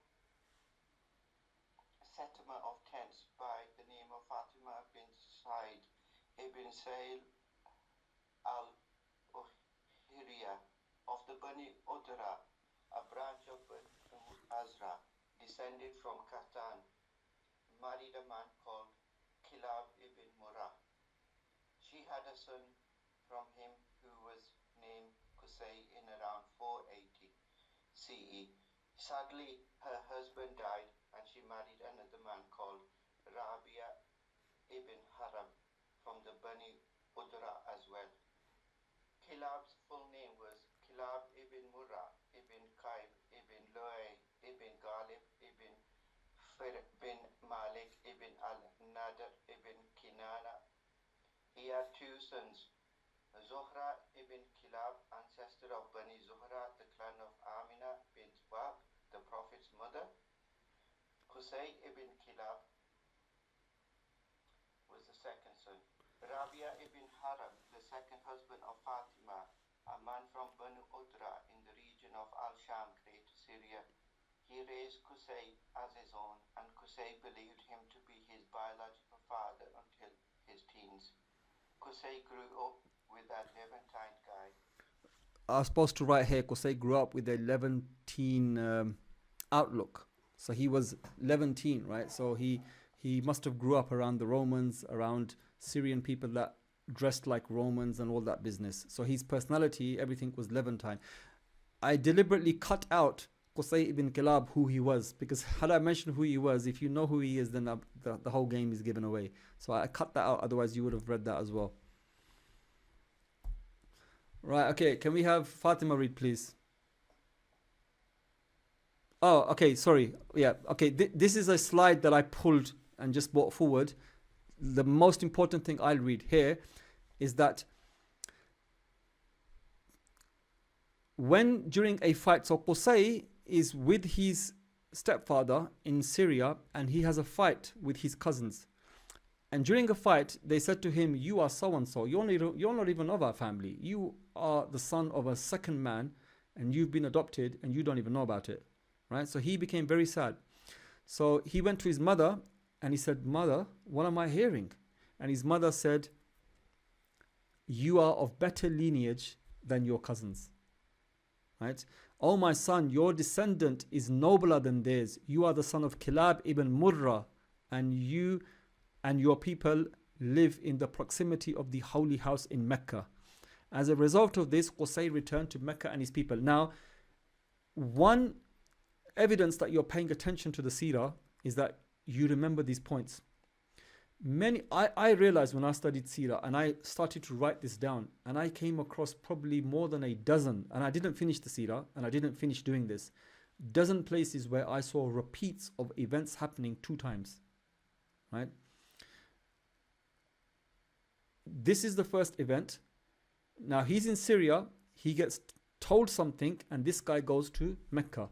Abdul Muttalib was in Medina, Shayba, and he was also told, you are of better stock than this, you have a better future in Mecca, and he was taken to Mecca 2 times, right?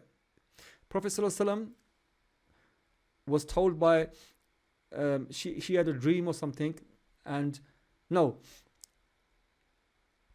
Abdul Muttalib would say, this is my grandson, a great future awaits him. Khadija al-Kubra, no, Amina bint Wahab told Halima Sa'diyah when she returned Rasulullah for the first time, when she said, I fear something's gone wrong, right? He's telling a story about an angel coming and opening up his chest, so we fear he's having a fit, so we want to return him to you before something happens and we get blamed. And she said, don't worry, my son has a great future, nothing will harm him. 2 times. It was said 2 times. Abu Jahl was struck down by Hamza in the shade of the Kaaba, and he fell to the floor, right? And a second time, when the kuffar caught the Muslims in the early period praying secretly outside of Mecca, a fight broke out, and somebody picked up a camel jawbone and struck Abu Jahl, and he fell down 2 times. The Seerah is full of stories where things happen 2 times, right? So this is the first instance you've seen now, and I've given you a clue. Sometimes they happen 3 times, right? So if you really are studying the Seerah now, you're going to remember all of these. If you don't catch these, you're not really studying the Seerah. So as a result, Qusay returns to his people.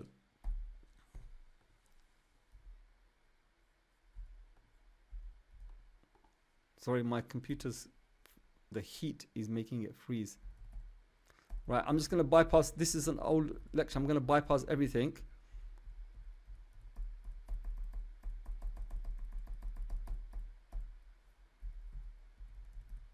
Right, okay. So this is the slide. I just brought this slide to the top, right? I'm bypassing some things just to make your life easy and give you some respite that the hard work is over now. That's it. From next lesson, it's all good. So, Aisha, do you want to read? Or Mariam, whoever's there. Yes. At this time, the guardianship of Mecca Khuza'a. Khuza'a. The chief was Hulay ibn Hubashiyya. Qusay managed to marry the chief's daughter. Upon the chief's death, Qusay was nominated by his father-in-law as chief of Makkah, but this caused problems with Hulay's sons. Qusay sought the help of his tribe and quickly subdued Khuza'a and became undisputed leader of Makkah. Later fighting broke out and arbitration was agreed by Ya'mur ibn Auf, who ruled in favor of Qusay. Qusay called his people to settle around Makkah. This begs the question, did the people all live in tents up to this time? Cool. So this is my writing, so you're going to start seeing mistakes in it, yeah? Right, there's no more AI here in this. Okay, so here's the timeline now. Mecca was controlled by Jurham for God knows how long. After Jurham, they started misbehaving. So the Khuza'a took over, and we're just briefly going through this, and we look at the details in next lesson. And then Quraysh ended up being masters of the Kaaba through this marriage. This guy married and ended up. And then if you look in details, and I was just too tired to do it, but he took the help of his family in Medina, right? Now Abdul Muttalib, when he came to Mecca, again look too, he came to Mecca, he ended up marrying a tribal chief. Power went to him. The Khuza'a didn't agree, so he called Quraysh and his cousins from Yathrib, and they got together and had a fight and kicked him out. Kicked out the Khuza'a. Literally kicked out the Khuza'a. Right? Subhanallah, yani for like hundreds of years, you are the custodians of the Kaaba. One wrong move, you marry your son, your daughter to an outsider. And as a result, you're kicked out. Right? It was a marriage because he loved Qusay, but he probably knew that this is going to happen, right? You give the marriage, and then you say to your own tribe, I nominate Qusay to be my inheritor after me. Obviously the tribe's going to say no, and there's going to be war. The same thing happened with Muawiyah and Yazid. The same thing happened, where else did it happen? You will see throughout history. Yeah, the same thing happened with Qusay. Qusay did the same thing with his son, and it caused friction, right? And that friction lasted till, the Sunni Shia split is part of that friction, by the way. To this day, right? And again, two. Abdul Muttalib used his family from Medina because he was supposed to be the next chief. And they said, but you're an outsider. We don't even know you. You were brought here as a young boy. Now you've become 10 years older, and all of a sudden you are the de facto chief? No. So Abdul Muttalib went to Medina to call his cousins and his own alliance family, Banu Hashim, and they fought. Without any war being fought, he became de facto chief. Qusay is doing the same thing too. Again and again in the Seerah, you're going to see this happen, right? So then the Quraysh come in, and now the Quraysh are the custodians of the Kaaba, right? So just a bit more background information. Nasir, do you want to read?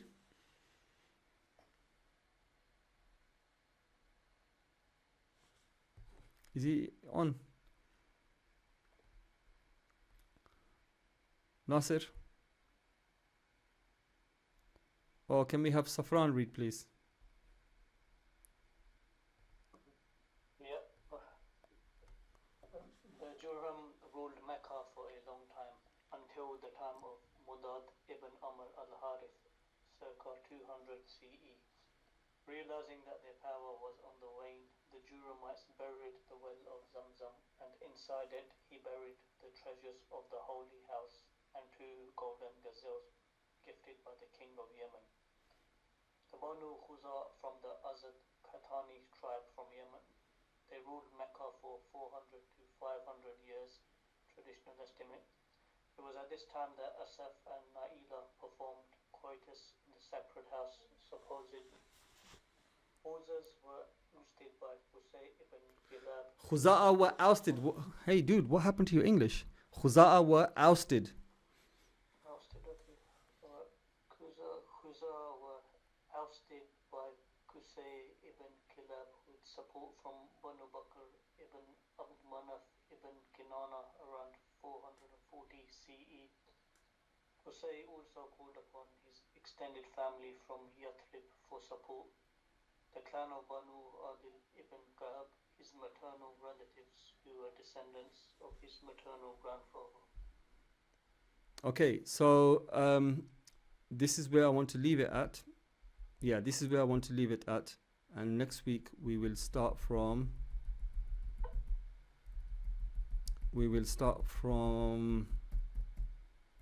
here. We will start from here. Okay, so I'm so sorry that we had to do that detailed knowledge of pre-Islamic Arabia in the 100 years before Rasulullah. Why I did it was just to show you that we do have evidence. We have a lot of primary source material from outside Arabia and Arabian sources themselves. If you want the sources, they're in the hundreds and I can give them to you. But the primary sources are always going to be the same. They're going to be Tabari, it's going to be Yaquti, Masudi, Azraqi, Ibn Sa'ad, Ibn Hisham, even Ibn Kathir, but he's much later. And then from the Roman sides, you're going to have those Roman names mentioned. Persian sources, I don't know why the Persians, there are Persian sources, but I don't come across many Persian sources. Only when the Persians are involved in certain things directly, like the Wahrez incident in Yemen and everything like that, and the killing of the Mundar and everything.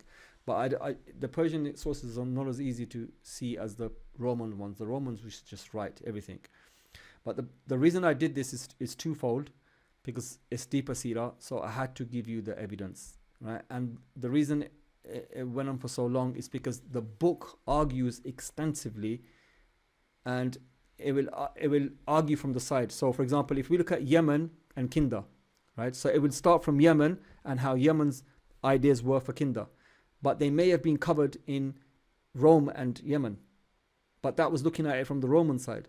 So it just goes around in circles, deliberately doing that, and there's no redundancy.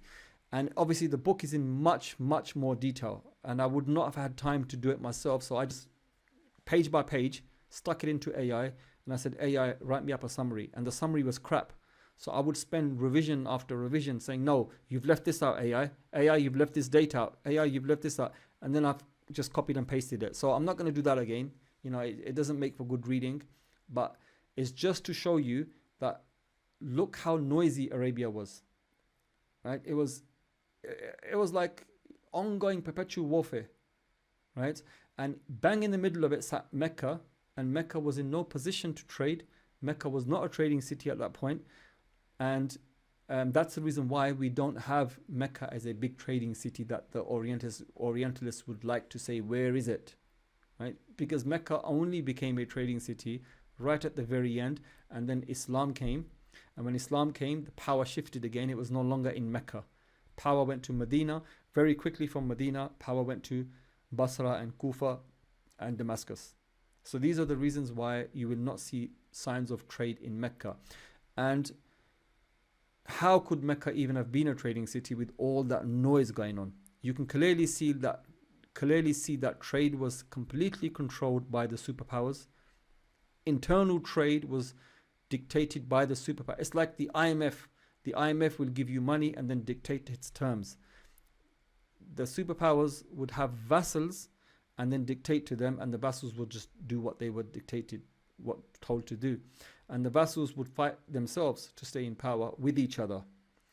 And they completely dominated trade, right? You know, there's not a chance in hell you're going to buy a donkey and march that donkey through somebody's land, and they're not going to stop you and say, where are you going with that donkey? Oh, I'm going to sell it in Damascus. No, you're not. We're taking it off you and we're killing you. You know, this is lawless land, right? You need a peace agreement. You need peace treaty. No one's going to make that peace treaty with you. They're going to say, well, you're nobodies. You know, where is Kinda? Where is Kinda? If Kinda's behind you, we'll give you a peace treaty.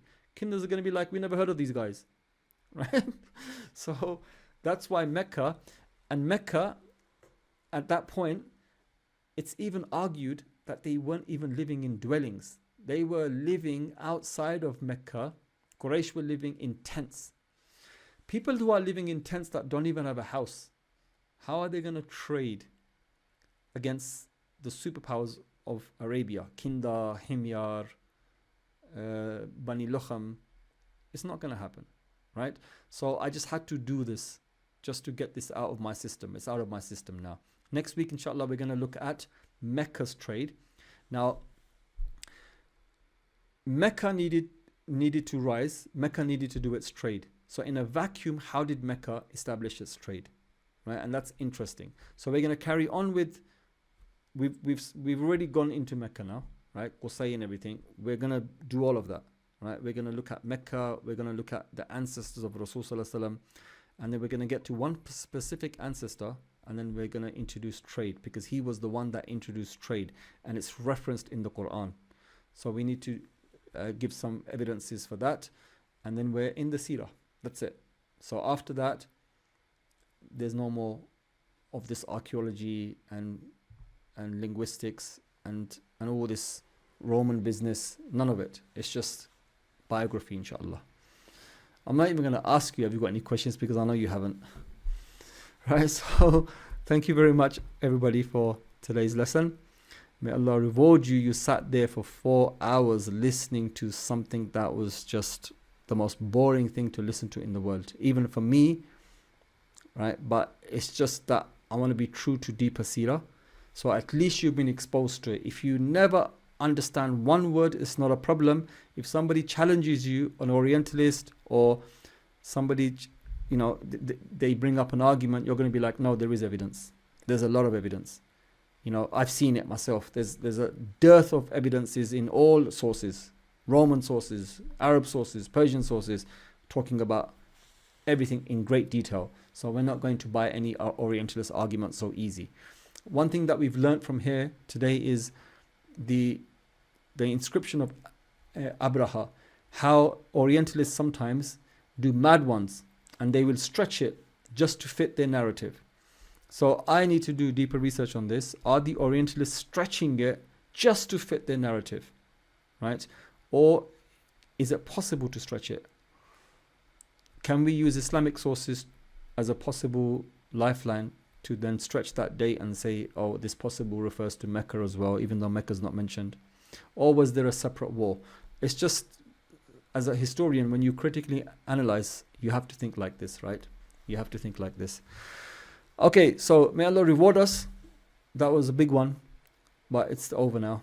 Inshallah, it will get easier from next week, and we can just, you know, relax. I don't even need PowerPoint presentations. After next week, I won't need PowerPoint presentations. It's all going to be book, and we're going to read together. We're going to read extracts, and we're going to discuss points, try to understand why certain events happened, and read between the lines of those events as well. So may Allah reward us all, especially for today, and inshallah I will see you all next week. Okay, my neck is bent now. I should have been up here, and I'm like this because of this microphone. So thank you very much, everybody. May Allah reward us all, and I'll see you next week. I might go to Samarkand next week. If I don't go Samarkand, we have a lesson, and the week after I'm going to be in Bukhara, because I only have a month left here, and after that I'll come back. I'll go back to England, and I haven't seen these holy sites, so I want to go and see them. But I will let you lot know, inshallah. Thank you very much, everybody. Wa sallallahu ala Sayyidina Muhammad wa ala alihi wa sahbihi ajma'in. Alhamdulillahi Rabbil Alameen. Assalamu alaikum. 3.5 hours. Okay, not too bad. Not too bad. Thank you, Nasser. Alaikum assalam wa rahmah.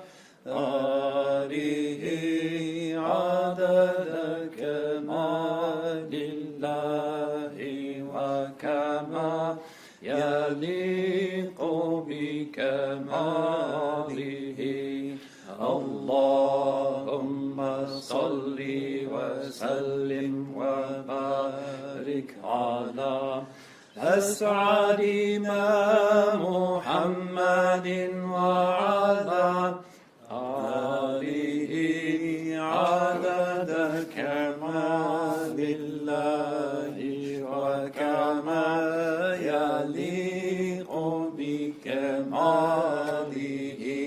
اللهم صل وسلم وبارك نور الهدى محمد وعلى آله عدد كمال الله وكما يليق بكماله.